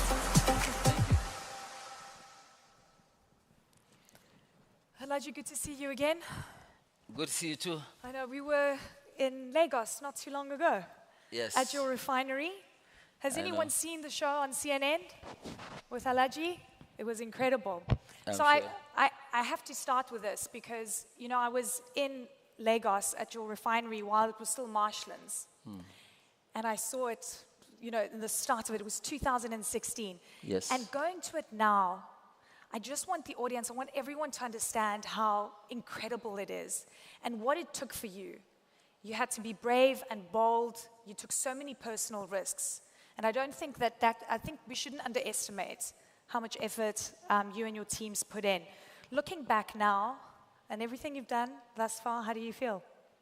Well, I feel great, but we really went through tough times, also including COVID times, so during the setting up of the, refinery, when we thought about building the refinery, first of all, we really didn't have a clue of how huge this refinery is going to turn out to be. And I believe that was the reason why we went into building the refinery. If we knew what we are really going to get into, we wouldn't have started at all. Is that a fact? Definitely, you wouldn't have done it? No, really, it is a fact. Because, personally, I tell you, if you give me that opportunity to do it again, I don't think if I'm going to do it. Because I think I developed all my gray hair within the last... within the last 5 years. It was really huge. We were facing one hurdle after the other. When we first started the idea, we started the idea a long time, 2013, which we signed agreements with the, full of bankers. Some of the banks, yes, they came in, gave us, loan. We signed in September 2013. We went to one location. We had a problem with the governor there. So it took us 3.5 years to realize that, look, we're just wasting our time. We left there. We went to another site. The site that we went there was also another issue with the community, political issue, which, sometimes is a bit difficult to sort out. And we stayed there for another 1 year plus. When we sorted out that, then now it came about, we checked the land, 70% of the land was a marshy land, so we had to now go and get what you call swamp boogies to remove all the trees. Just after doing that, because at that time we were busy doing the design. And what happened, we were told that we need to raise the entire site. This site is about 2,685 hectares, which is almost about 34 million square meters of, of land. It's huge. The fence around it alone is over 30 kilometers. So we decided to do the sand filling, and that one we had to bring in 4 of the biggest dredgers in the world. Was that not a clue that it was going to be tough? Were you like, is this as tough as it's going to get? I told you, if we knew what we were getting into, we wouldn't have tried. Because then you had to build ports, and this is the thing. We had to do that, 65 tons of sand, and then they say, okay, we have to wait for 1 year. I say, hey, wait a minute, gentlemen, I don't have 1 year to wait. Is there any other alternative? So they gave us the alternative of what you call, compaction. So we had to bring in a Chinese firm to do what you call dynamic compaction. If we don't want to wait for the sand to settle, we went through that.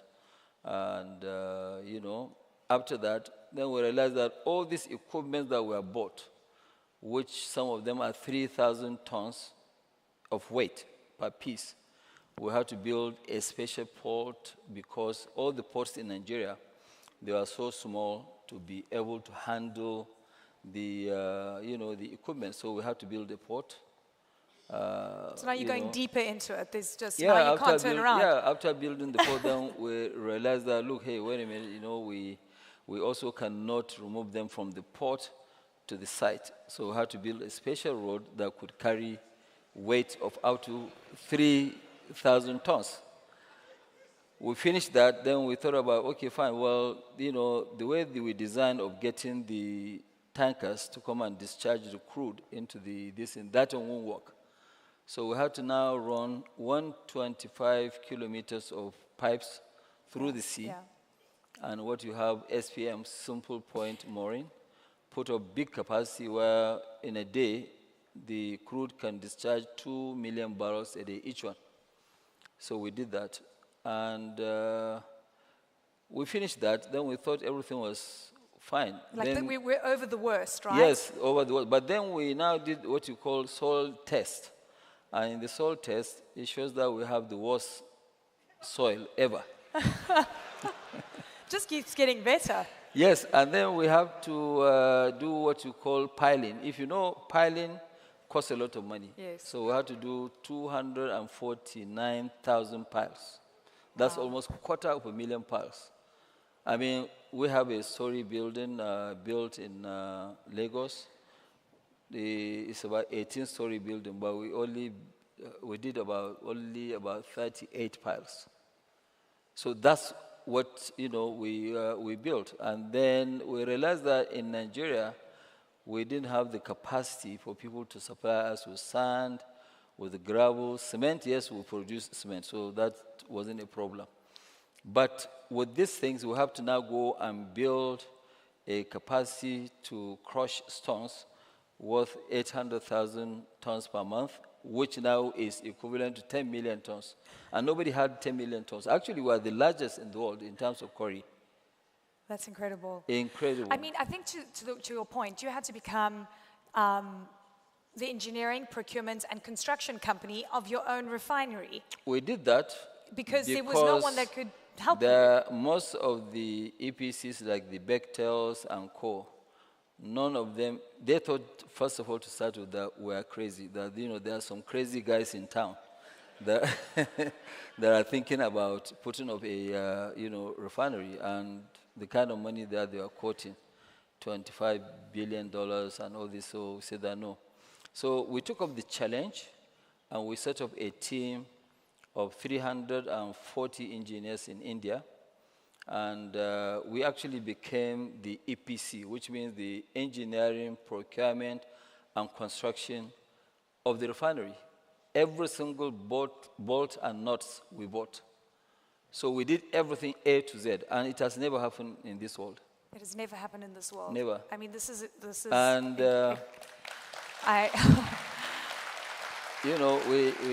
thank you.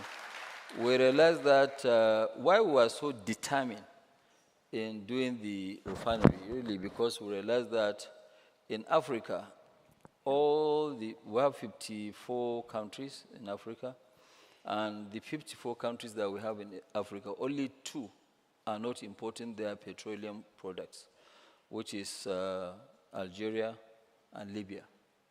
They are the only 2 countries for now that they are not importing. But every single country in Africa depends on imported petroleum products. And to your point, I mean, I remember just generally covering Nigeria, one of the lines we would always include is Nigeria exports raw crude and then re-imports it. And, that was creating the subsidy issue. I mean, there was just so many things that came with that. And also polluting the environment. And polluting. We're going to get into fuel quality in just a bit, but I want to ask you something, because I asked you this when we were in Nigeria, whether people wanted you to do this. Was there pushback? I mean, you said people were saying, these crazy guys in town, but was there active push and lobby for you not to build this refinery? I think the luck that we've had by getting the refinery done is because people believe that we are crazy, it will never happen. So I think the people who were sort of sabotaging us, they were less concerned because they knew that these guys have entered into something that they are going to be finished. So they didn't really bother much. So they thought you were going to fail, yeah, essentially. they thought that we were going to fail. And I must really thank a lot of our bankers for not panicking, Including Afreximbank, yes? The issue is that, I must say it, not because, President Orama is here, but I can tell you this refinery wouldn't have been possible without Afreximbank. Yeah. I think he's one person that has so much belief in the refinery himself, and then the other gentleman, he's late now, Herbert Wigwe of Access Bank. But with with President President Orama, he is actually more convinced than some of my staff. That's how, yes. He's more convinced because when we took him there, both him and some of his board members, now they became so much sort of convinced that, look, this is the right way to go. And, I must honestly tell you that, which I told you in the interview, even though I didn't see that part, I said that, without the likes of Afreximbank, African Finance Corporation, it will be very difficult for us to industrialize. Yeah. You see, because the issue is that you need to go to banks that do understand your language, do understand your own issues, your program. Forget about all the other banks coming to us, they're only coming for taking us to the market, raising bonds, raising whatever, and a lot of them, especially during the COVID, that they believe that we are going to stop somewhere. The COVID would have stopped us actually from constructing the refinery. They all left, but now they are coming back when they see that we are producing. Yeah, well, now the food is being cooked. They've come to eat. They've come to eat yes, the food is cooked, is on the table. So I think, but to tell you the truth, the setting of, I learned a lot. Because I know that 4 years ago, I was in Saudi Arabia during the fasting time. And I was invited for, iftar, which is breaking of the fast. Yeah. And Dr. Fale, who used to be the Minister of Energy, invited me, to just come and break the fasting with him. And I went there. So you just say, well, Aliko, I heard that you are planning on building a refinery. What capacity? I said 650,000. He kept quiet for a while. I said, but is it Jobel somewhere? Just about 120 kilometers from Mecca. We're building one, and I think I would like you to go and have a look. We ourselves, as Saudi Aramco, were facing a lot of challenges, but anyway, we're proceeding with it. But my advice to you is not to do it. Wow. Because normally, refineries are built by major oil corporations or sovereign countries. I said, but Your Excellency, unfortunately, we have already started, so I'm not really looking for an advice. I said, Excellency, we have already started, I'm not really looking for an advice. So that was really how we continued. But tell you the truth, it was very, very scary. It was scary. I wanted to ask you from a personal perspective, what did it feel like when you realized, it was just one issue after the next, and then you're building imports, then you have to buy all these cranes, and it was just, the challenges compounding every single year, and the price tag increasing to $19 billion, most of which was your money. Yes. Well, when you look at it, when we were building the refinery, first of all, we knew that, yes, if we had gone with the idea of doing a project financing, the international banks would have actually shut it down. Shut it down in the sense that they might have asked me for my great-grandmother's certificate of birth, which I don't think I will be able to find it anywhere.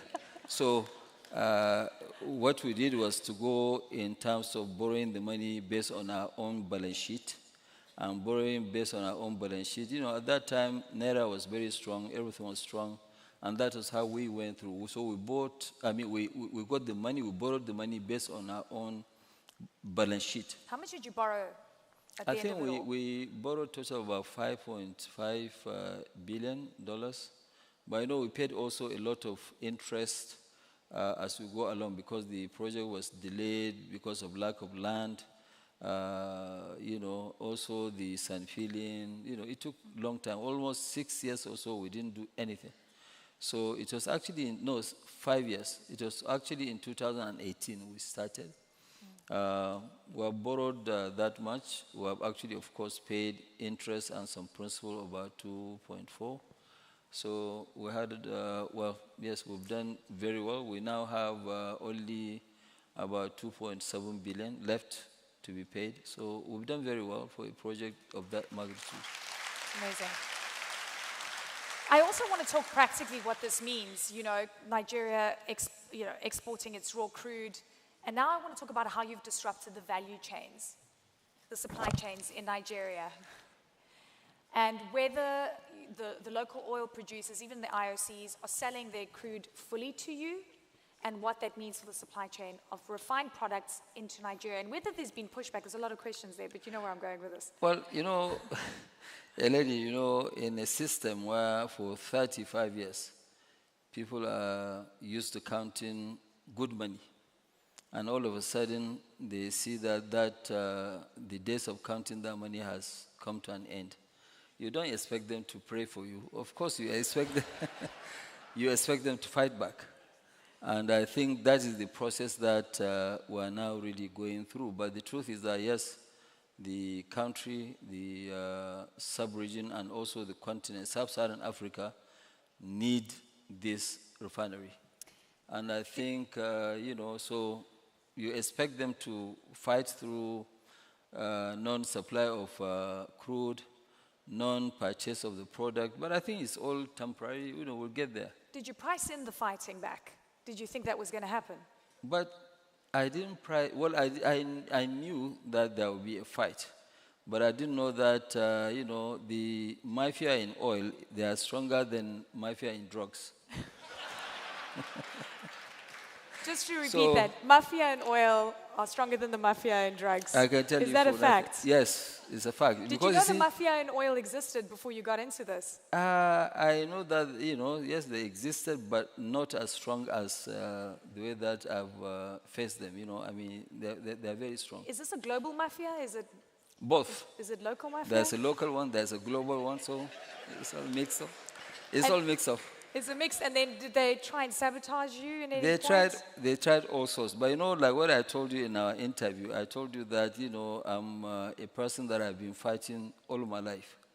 You know, so I think it's part of my life to fight.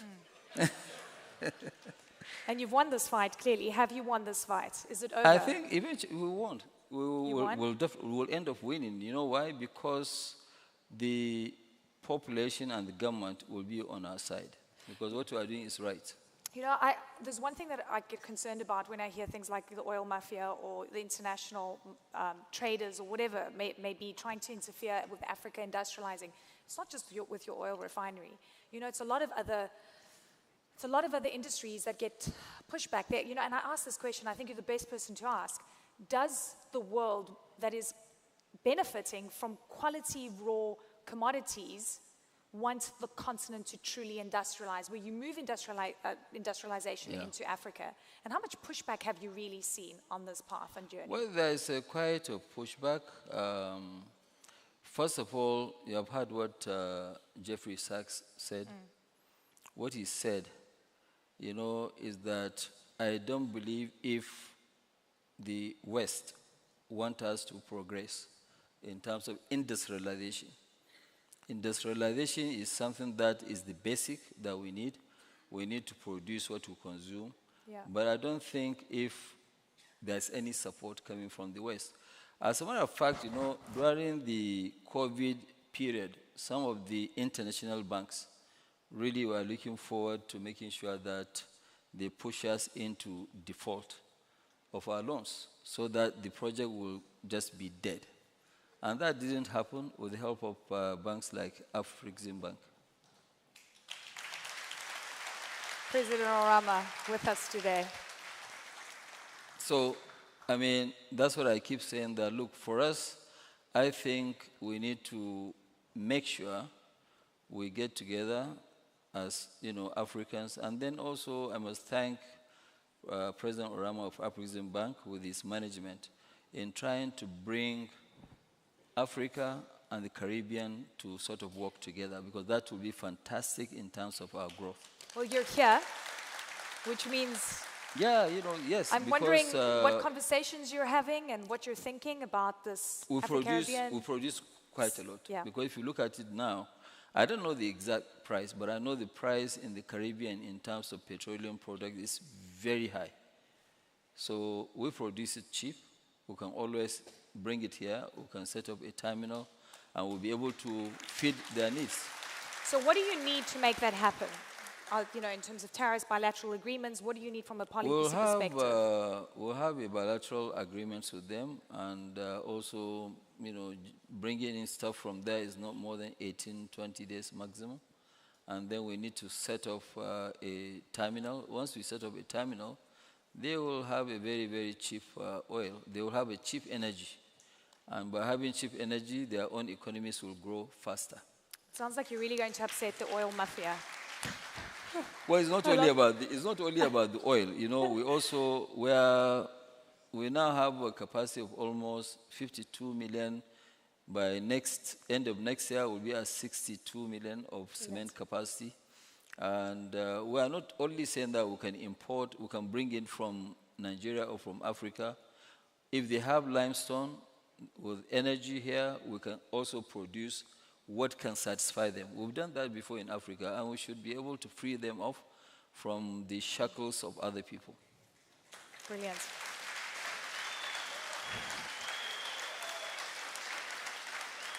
It would be remiss of me not to ask, what's the timeline on that, do you think? If we have the ingredients, the limestone, additives, and level of power, it's a 28 months maximum. So 8 months maximum, they can all be self-sufficient. They don't have anybody to hold their neck in terms of squeezing them, making them to pay an arm and a leg. Yeah, I love this. Yes. Who's squeezing the necks? You're giving me so much, I'm going to keep on prodding. Can you give us names? I need names.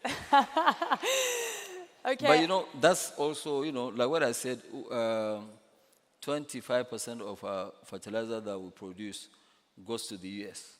Yeah. So instead of, you know, we'll take some to the U.S. and we can fully satisfy the needs of the Caribbean countries in terms of urea, you know, and we're going to get into phosphate and potash. So definitely we want to have that kind of cooperation with them so that, you know, they will believe that, yes, President Orama taking them and bringing Africa with the Caribbean countries together, you know, makes sense. And it's going to really make sense going forward. I mean, it's not going to be a free stuff, but everybody will be happy. It will be a win-win between us and them. And then it will also open up, you know, because, I mean, I haven't been to Bahamas for maybe about 32 years or so. But what I've seen here, I came here to spend only a day. I was supposed to leave this evening. Okay, President Orama said, no, we should stay. So I think I'm also enjoying the place, so I'll be here till Friday. I want this to sink in because Alaji said something important, that Nigerian-made fertilizer, finished, packaged completely, yes, is being exported to the United States. US, Brazil, and that is Mexico. Amazing. That is a finished product from the continent being exported to the US. Yes. You know, it's these stories that are phenomenal, and you think about how much more can be done. How many Nigerians in the room? Show of hands. Okay, you're going to appreciate this question.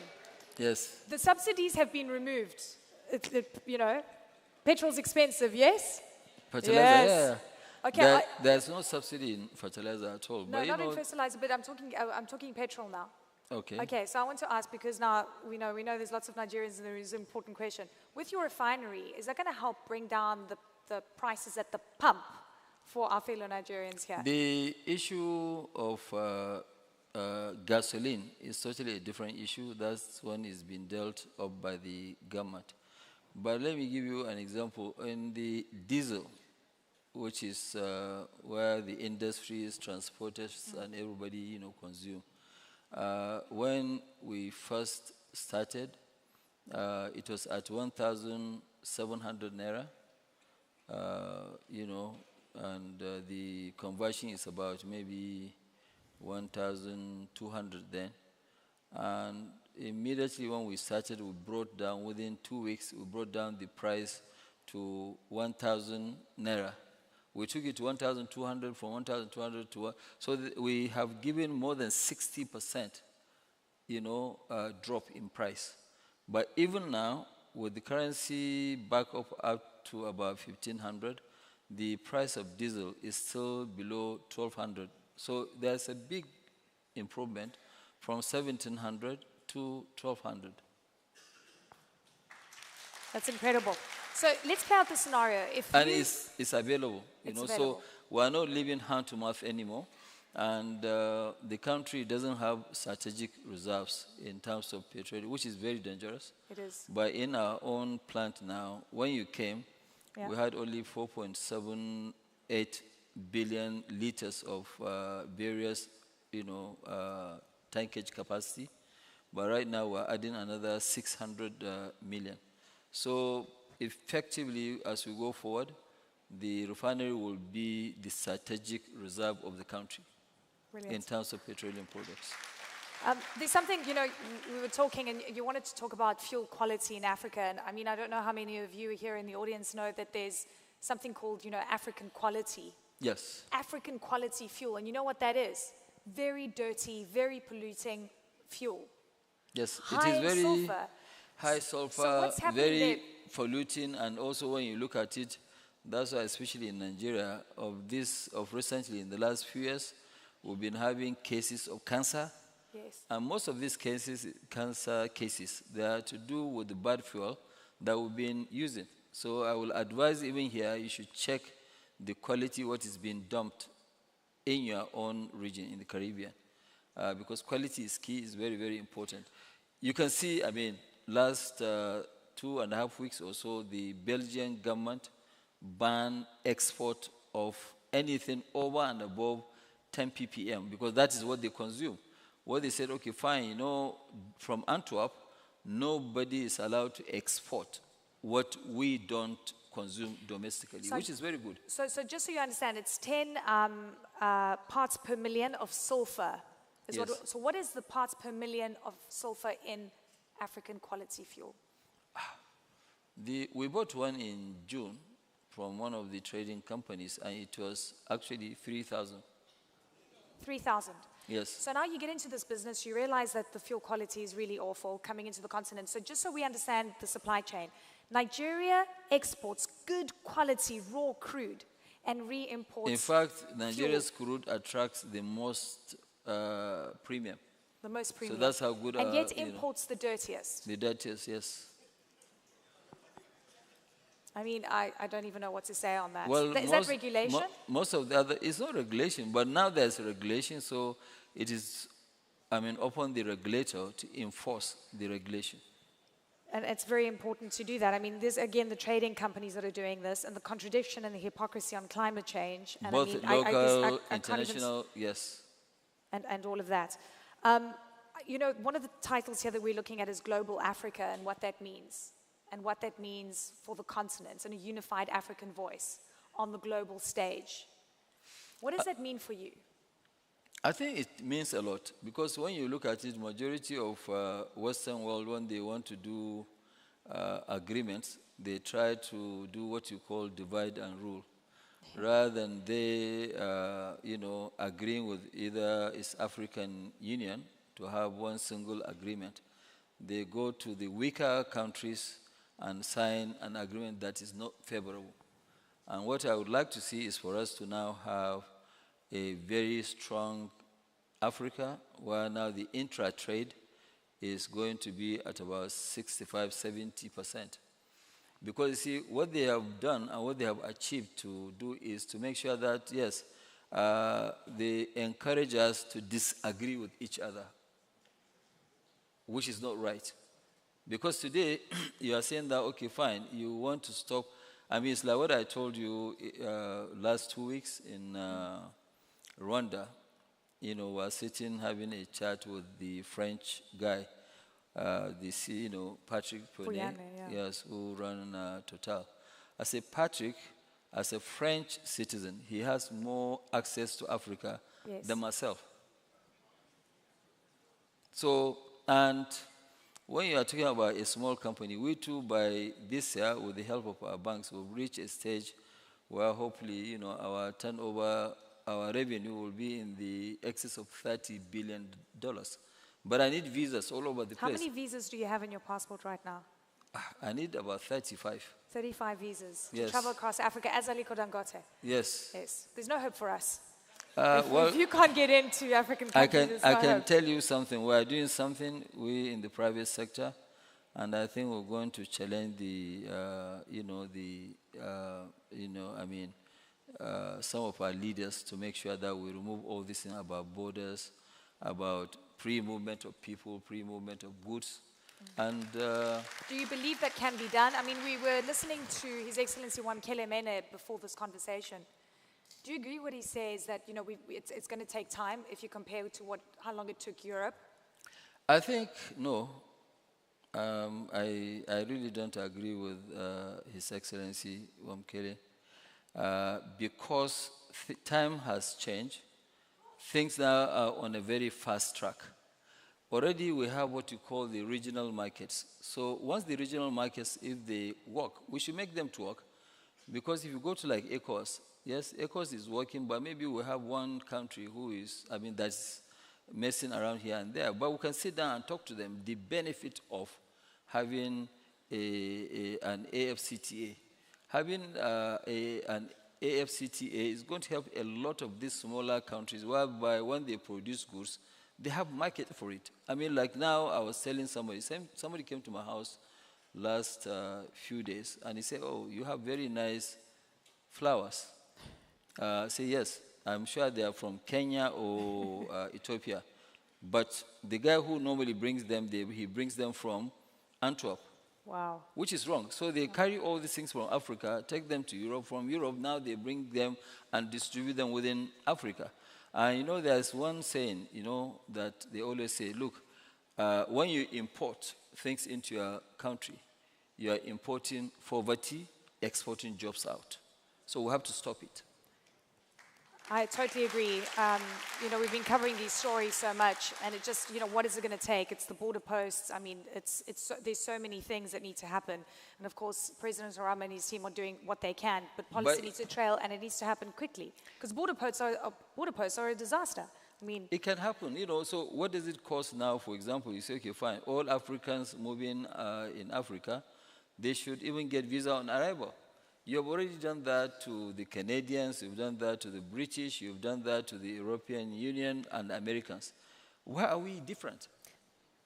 Why should I now go and apply for a visa? Because it's sad because these passports hold better currency than African passports. It's not about currency. And it's like, how do we change that perception of ourselves on the continent? It's not about currency. Most likely, if I go to let me not say Rwanda, but if I go to maybe Angola, I might end up spending more money than a British person who has a budget. I might not have a budget. Maybe I'll go there and spend more money.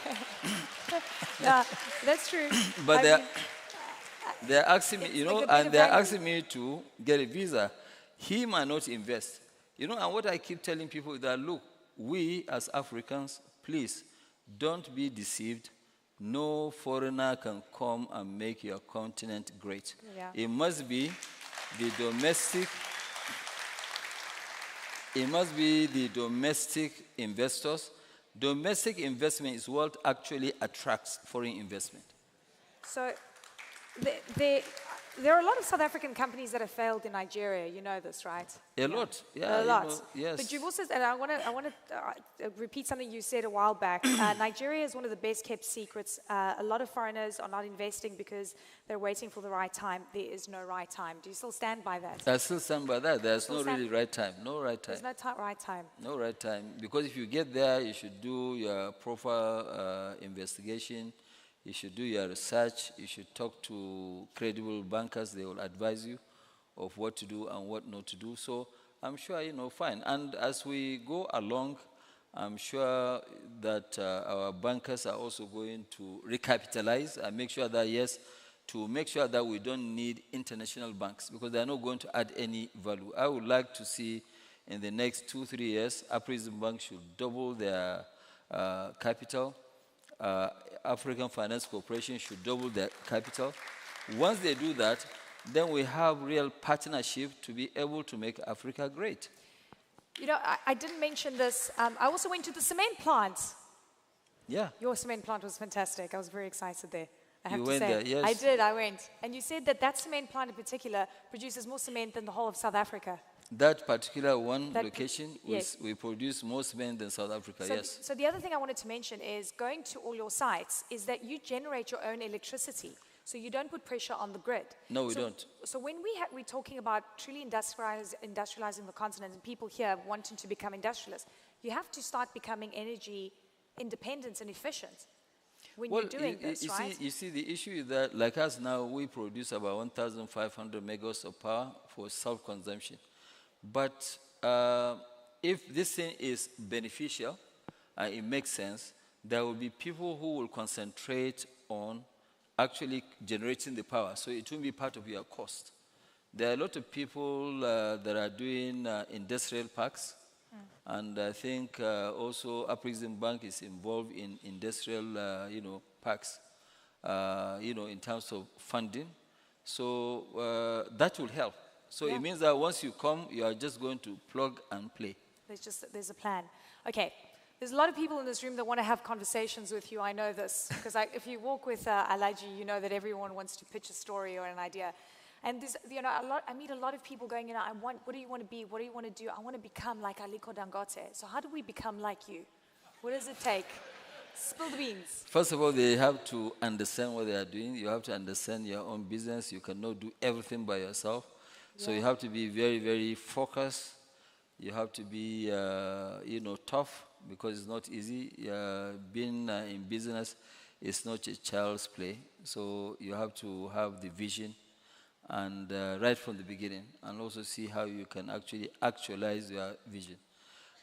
With this, do we have any hope in Africa? Of course. You have 1.4 billion people, and most of the economies in Africa, they're actually doing extremely well.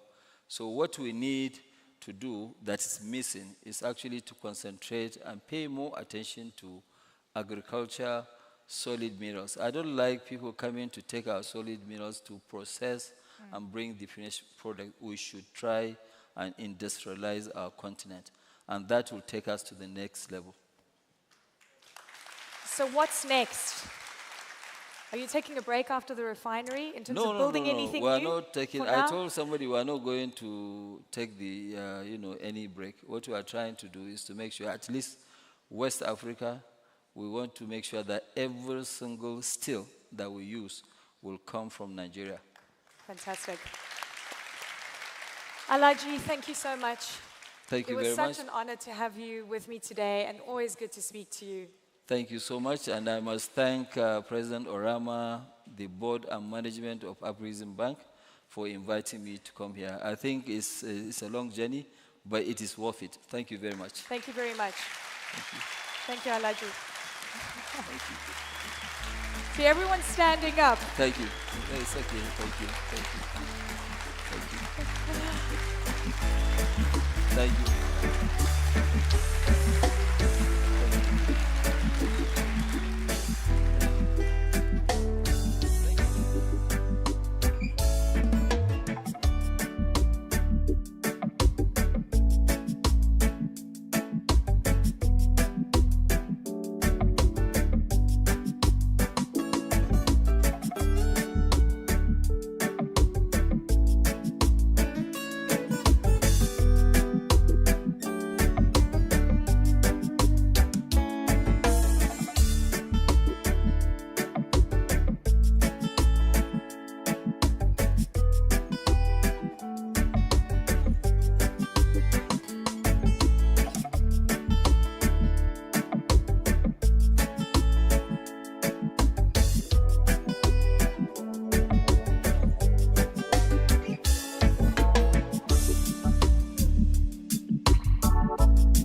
Ladies and gentlemen,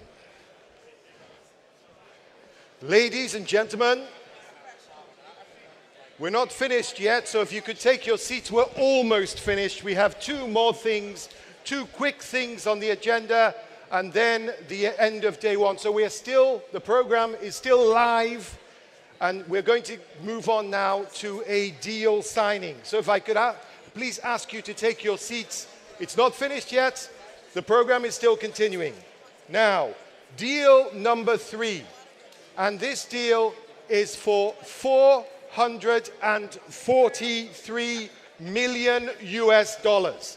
I got your attention there, right? 443 million US dollars a signing. So I'm going to first tell you what the signing is and tell you who's signing. Ladies and gentlemen, please, if I could have your attention, please. Can I have a bell?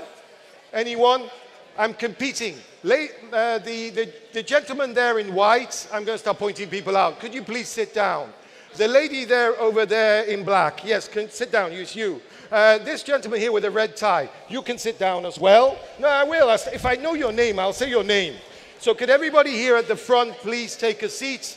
So we are going to finish the program with a signing, and then we have a closing remarks. The signing is the facility agreement for Etu Energies between Afreximbank and Etu Energias. For Etu Energias, I will call the CEO. Please give a warm round of applause to Mr. Edson dos Santos. Signing this $443 million facility agreement on behalf of Afreximbank. Welcome back, Haytham El Mayergi, Executive Vice President, Global Trade Bank, Afreximbank. And witnessing, this wouldn't be possible without Shell. So Filippo Boff is the head of business development at Shell Trading, who will be witnessing together with his colleagues. Ladies and gentlemen.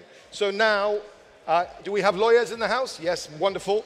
This is the facility agreement with Etu Energias. Etu Energias is the largest private Angolan oil company. It plays a pivotal role in the country's energy scene. So please go ahead, do the necessary. Let me tell you exactly what they're signing now. The facility will be used for local acquisition of strategic petroleum assets in Angola. You can please go ahead and begin your signing. Don't worry about the cameras. They'll tell you there's pictures afterwards. Just go ahead, please, and put your John Hancocks on those documents. So this is a facility that will be used for the local acquisition of strategic petroleum assets in Angola with Etu Energias, which is the largest private Angolan oil company. The deal size, as I said, is 443 million US dollars. And you're witnessing Mr. Edson dos Santos, who's the CEO of Etu Energias, and our own Haytham El Mayergi of Afreximbank doing the needful.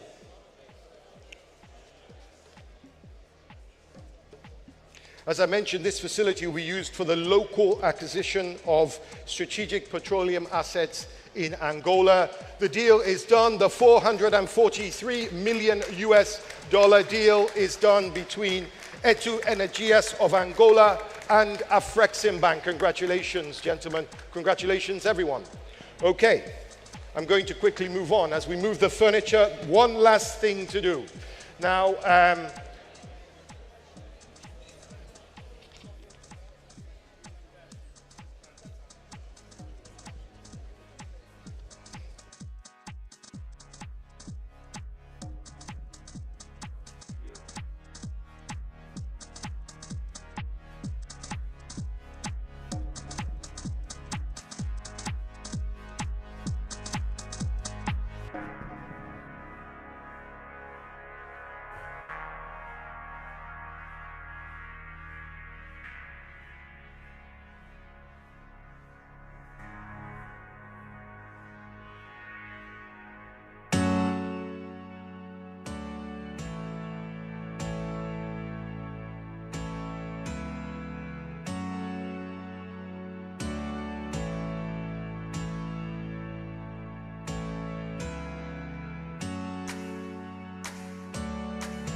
Now, ladies and gentlemen, one last speaker. I grew up in a city that I love more than any city in the world. That city is Lagos, Lagos in Nigeria. It's a mega city by anybody's standards. More than 20 million people live, work, and breathe in Lagos State, Nigeria. We are so honored to have the closing remarks from an urban champion and a local leader, which is, of course, cities are the heartbeats of everything that we really do. So we're very, very pleased to come, who's come all the way from Lagos to the Bahamas. So I want you to give a warm round of applause because the closing remarks are from His Excellency, the Executive Governor of Lagos State, Mr. Babajide Sanwo-Olu.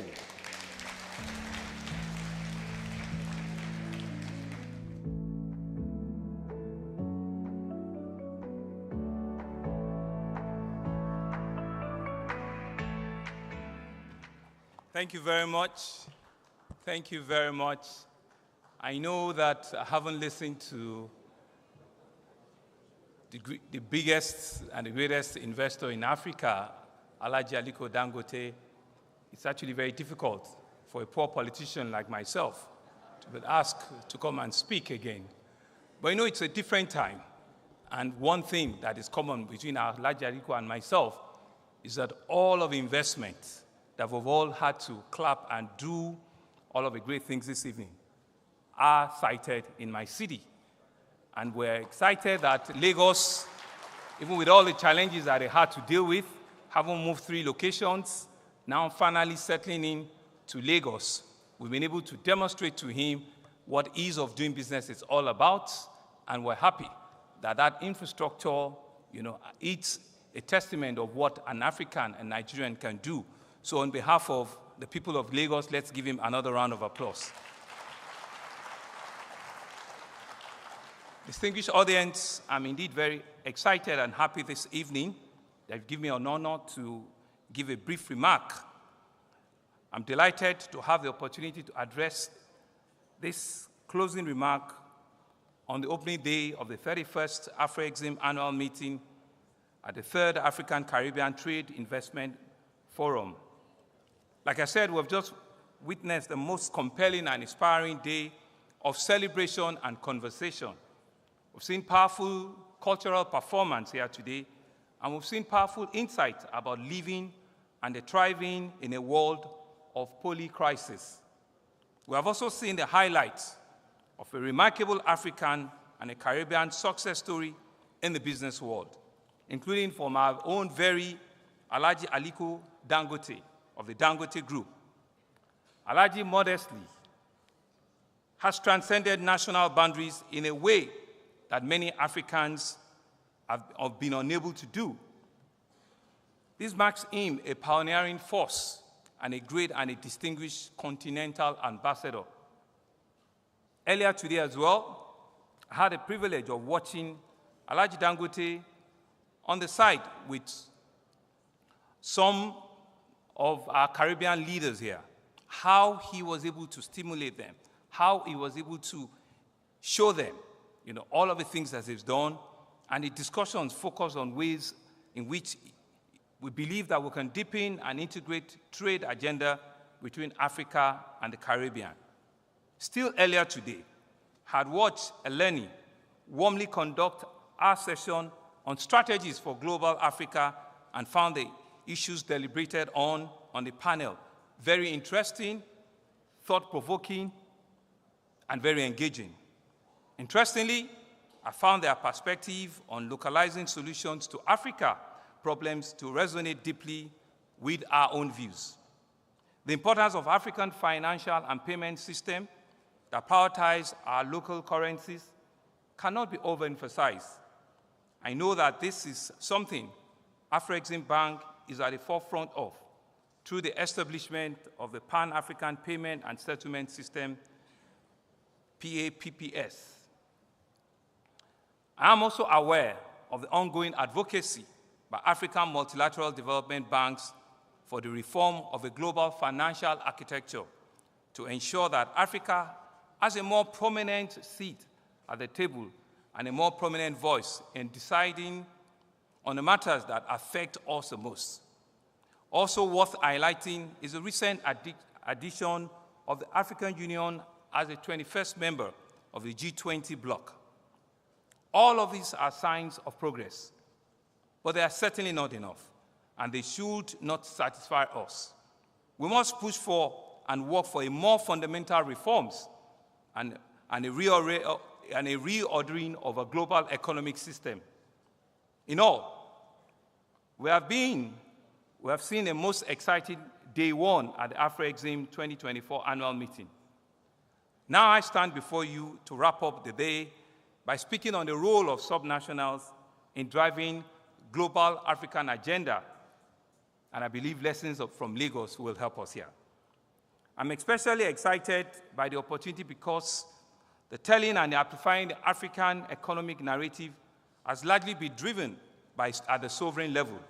Those conversations typically start and stay at that level, focus on nations and nations' borders, discussions about African politics, GDP growth, economic influence, migration, security, and so on. They all tend to center around the countries.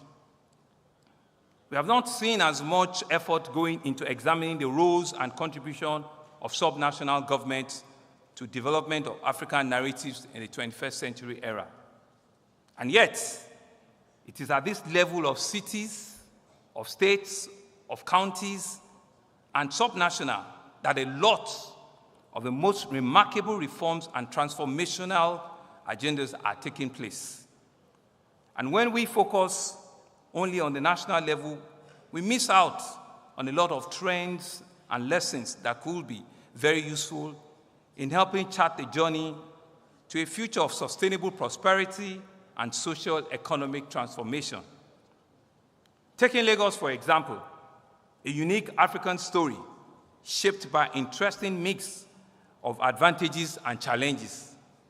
By the way, for context, I speak with you today as a democratically elected governor of the state, having had the rare opportunity to be in my 5th year of an 8-year journey. Thank you. Lagos State is one of Nigeria's 36 states, and we're responsible for more than over a third of the nation's entire GDP. In fact, we have a GDP that is greater than all but 7 African countries. In the last 5 years, and under my leadership, we have seen almost a 50% growth increase in our GDP in Lagos alone. We also account for about half of the country's total energy demand. We have over 70% of Nigerians' foreign trade inflow into Lagos.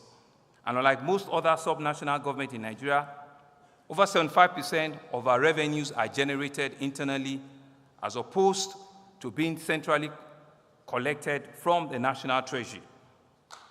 Lagos happens to be the most populated city, not just in Nigeria, but also in the entire continent of Africa. For context, Lagos is 40 times the size of Bahamas, population-wise.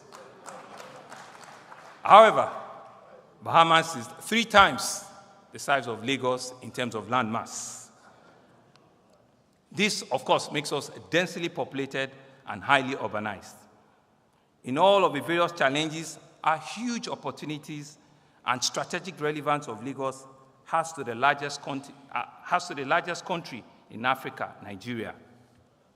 So, distinguished ladies and gentlemen, the first question that comes to mind and requires examination is regarding the global African agenda. What is this global African agenda? The global African agenda is about the rightful place of Africa in the 21st century, based on our potential and on our people. It is about seeing ourselves for what we can and should be, taking stock of all our pluses and minuses, and marching forward into the 21st century with the determination to write our own stories ourselves. And I think Aliko has demonstrated that here today, and with all of the great leaders that have come forward, we need to write our stories ourselves. This is rooted in a Pan-African ideal of unity, self-determination, freedom, progress, and a collective prosperity, and powerfully encapsulated by the African Union Agenda 2063, which prioritizes social and economic development, regional integration, democratic governance, and peace and security are some of the things we need to be doing right. As we therefore look forward to this aspiration, it is clear that sub-sovereign entities like ourselves, where we have the cities, the states, the provinces, the regions, and the municipalities, are instrumental in translating these high-level goals into tangible outcomes. I'm here to tell you how subnational governments are vital in writing the story and advancing the agenda. And I will use the example of Lagos, which I'm, of course, very familiar with. I will tell you 5 quick stories to illustrate this, and I'll share the stories first. And then I'll tell you what they mean and why they are important to global African agenda. The first is about climate change and environmental issues. It is also about a project called the Eco-Atlantic City in Lagos. And it must know it's a city that has now come out from the Atlantic Ocean, the Gulf of Guinea, which put us at the mercy of rising sea level and means that without external intervention, some part of the city will have disappeared underwater, and in the decades, we will not have that part of Lagos again. We have lived with this existential threat for a long time, and then we decided to take our destiny into our hands. Coincidentally, under the leadership of my predecessor, who now happens to be the president of the country, His Excellency Bola Ahmed Tinubu, Lagos championed 2-level ambitious interlinked projects. One, a massive reclamation of the Atlantic Ocean to reduce land lost over the course of the century to the ravaging surge of the ocean. And 2, the construction of what is now known as the Great Wall of Lagos, almost 10-kilometer long stone and concrete barrier to protect the coastline. That project allowed us to create a brand new city, the Eco-Atlantic City, which has since then become a global model for environmentally responsive and climate action city. And that even predates the Paris climate agenda, meaning Lagos was getting something right even before the Paris climate agenda. And so in prioritizing environmental sustainability and energy efficiency, the Eco-Atlantic City has become a model for how African governments can respond to the multifaceted challenges of climate change. The second story is about the Lekki Deep-Sea Port, which commenced commercial operation about a year ago. It's the newest and the most modern port in sub-Saharan Africa, and by extension is the first deep-sea port in Nigeria. Lagos boldly takes about 20% stake in this billion-dollar joint venture project, and we're prominent with international financial bodies to process and to lead this new port. The Lekki Deep-Sea Port is one that is set to bolster Nigeria's trade and create a potential and a competitive edge as positioning what we've all discussed here today, the benefit of the African Continental Free Trade Agreement, Area Agreement, AfCFTA.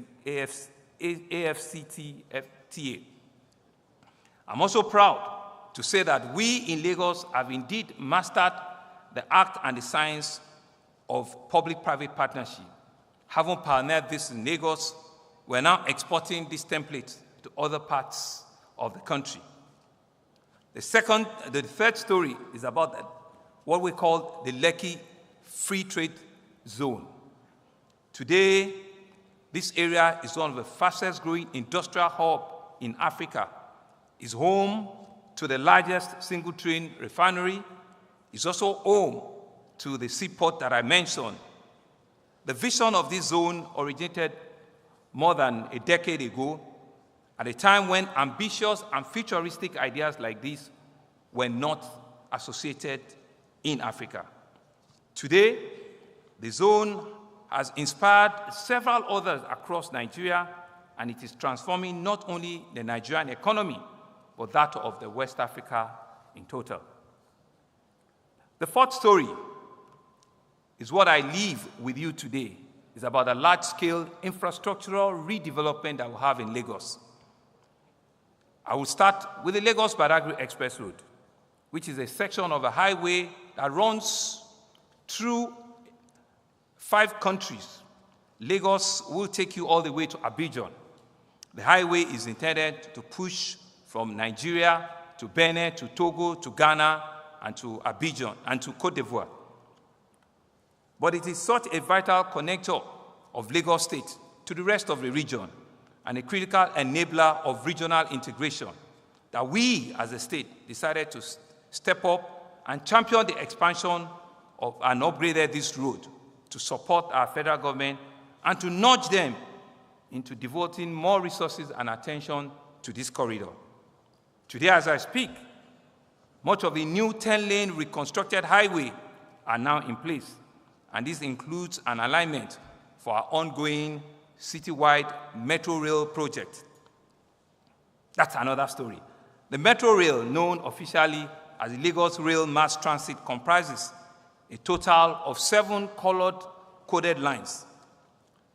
Upon completion, it has over 300 kilometers of rail connectivity within Lagos. And we have actually completed the first phase of the blue line and the red line. When these 2 rails are fully completed, it will be carrying over 1.2 million passengers per day on the 2 lines alone. The 5th one, which is most interesting to me, is about the power of the young people in driving creativity, innovation, and digital connectivity, all critical pillars for the economic prosperity of Africa. Lagos, as in the last decade, became a globally renowned hub for digital technology and innovation. And this is because of our young people and their energy, their talent, their enthusiasm. I personally believe that subnational governments are much better placed than national government to understand the young people and their ideas so that we can support them to achieve their dreams and aspirations. And as we know, the extent to which the achievements of global African agenda is tied to the young Africans.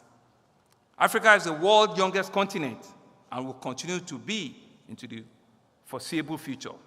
With a mean age of about 20, it is also clear that Africa will provide the bulk of the labor force required by the entire world in the 21st century. Sociologists are calling it the youth quake. And in October 2023, the New York Times published a viral piece titled, "The World is Becoming More African." Indeed, we have gone from Africa, the hopeless continent, to the world is becoming more African. In just less than 25 years, we are just getting started. We have minted a number of fintech unicorns, like InterSwitch, Paystack, Florida Waves. They are just the best of the known of several technology startups cutting across the sector of our economy, in agriculture, in healthcare, education, and a lot more. This ferment of innovation has not happened by chance, even if it has been led and driven by immensely talented and entrepreneurial young Nigerians. Successive administration in Lagos State have paid very careful and close attention to those ecosystems and worked to ensure an enabling environment through various policies, programs, and incentives for that bracket of our citizens. Today, ladies and gentlemen, Lagos is fast growing into a data center hub, attracting millions of dollars of local and foreign investment in that area. Just a few months ago, the longest fiber optic submarine cable system in the world, known as 2Africa, landed on the shores of Lagos. What this means is that as Africa steps up to become a global source of service export, Lagos is very well positioned to take the lead. We have the talent, we have the infrastructure, and we're putting all the right policies in place. So what do we see from these 5 examples that I've cited to us? They speak of bold and ambitious vision. At subnational level, a state government taking on projects and challenges that are typically associated with national governments and national budgets. They speak of the power of partnership between national and subnational governments, and between public and the private sector. The real power of subnational government lies in understanding the leverage and the synergy, understanding that when you are open to cooperation, there are limits to what you can achieve. Finally, this story speaks of the importance of African solution and African capacity of tackling African problems. They highlight the necessity of self-confidence, on believing in the ideas and the approaches, and of understanding our external help can only function as an add-on or a bonus and can never replace the internal leadership and the direction required to advance the cause of the African continent. Distinguished guests, ladies and gentlemen, this now takes me to the landmark African Continental Free Trade Agreement, one of the most important African-driven initiatives in our history. His Excellency Mele has spoken about it today. Alhaji Aliko has also spoken about it today. It's a revolution whose idea will seek to unleash the power of the world's largest free trade area in terms of numbers of participating countries. The AfCFTA is an idea whose success depends on all of the elements I've previously outlined.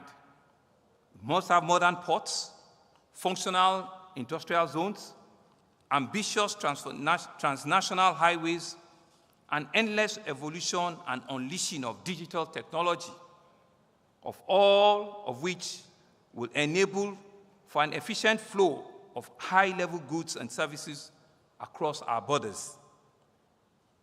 But guess what? The developed nations do not want it to work. They do not want us to trade and create value amongst ourselves. They do not want us to forge this united African trade channel. All of these projects in progress should be seen as fundamental building blocks for an integrated African economy of the 21st century. The pillars upon which African Union's overreaching agenda of 2063 will be constructed. Lagos truly offers an inspiring model of what is possible when Africa thinks big and thinks ahead.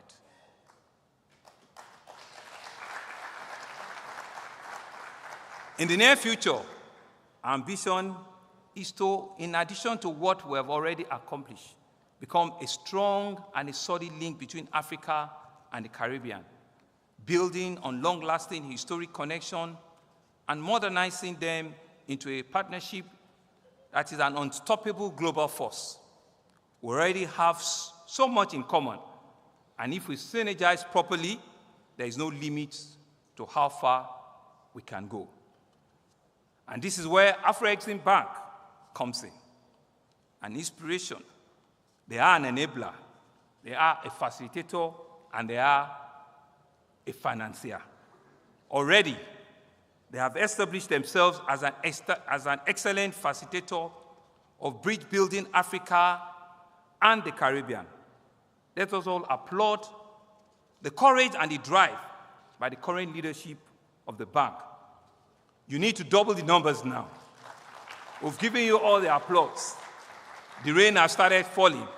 You need to double up and be able to double that balance sheet because we need it more than ever before. I therefore commend Afreximbank for their dedication to transforming the African trade, the investment and the cultural narrative. And in this same vein, I must also acknowledge the excellent enabling work you are doing with CANEX initiative to support Africa's creative and cultural industries. You have also been very supportive of our development agenda for us in Lagos State. We count on you as strategic partner and as friend, and we look forward to forging even deeper partnership in the months and the years ahead. We believe this will be for the benefit of not only our city, of not only our country, but will be for the entire African continent and the whole world at large. We believe that together we can build a purposeful and a sustainable future for us. And we believe in that future, Afreximbank plays a prominent role. I want to thank you for this opportunity to share these few insights, and I look forward to a continued conversation and collaboration with you. Thank you very much for listening.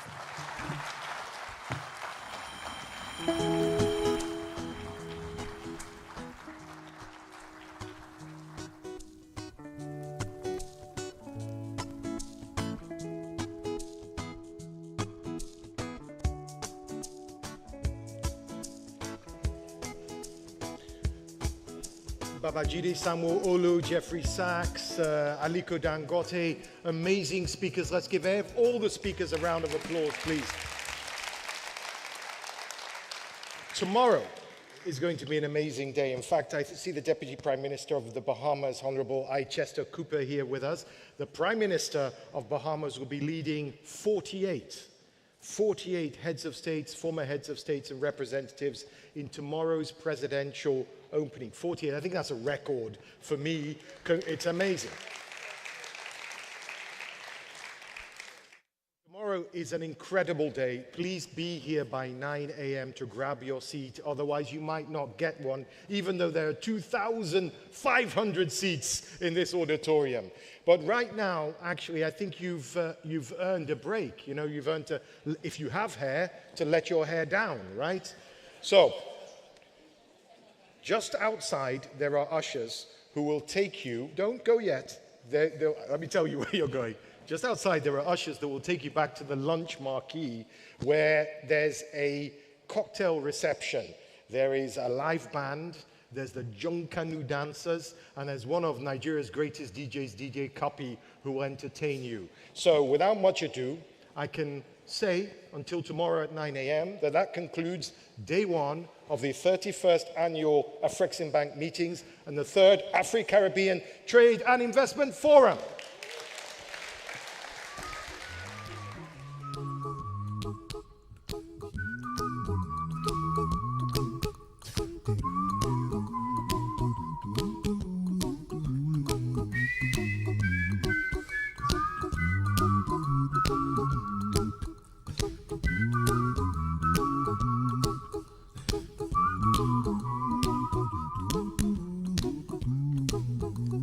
Here's a little song I wrote. You might want to sing it note for note. Don't worry. Be happy. In every life we have some trouble. But when you worry,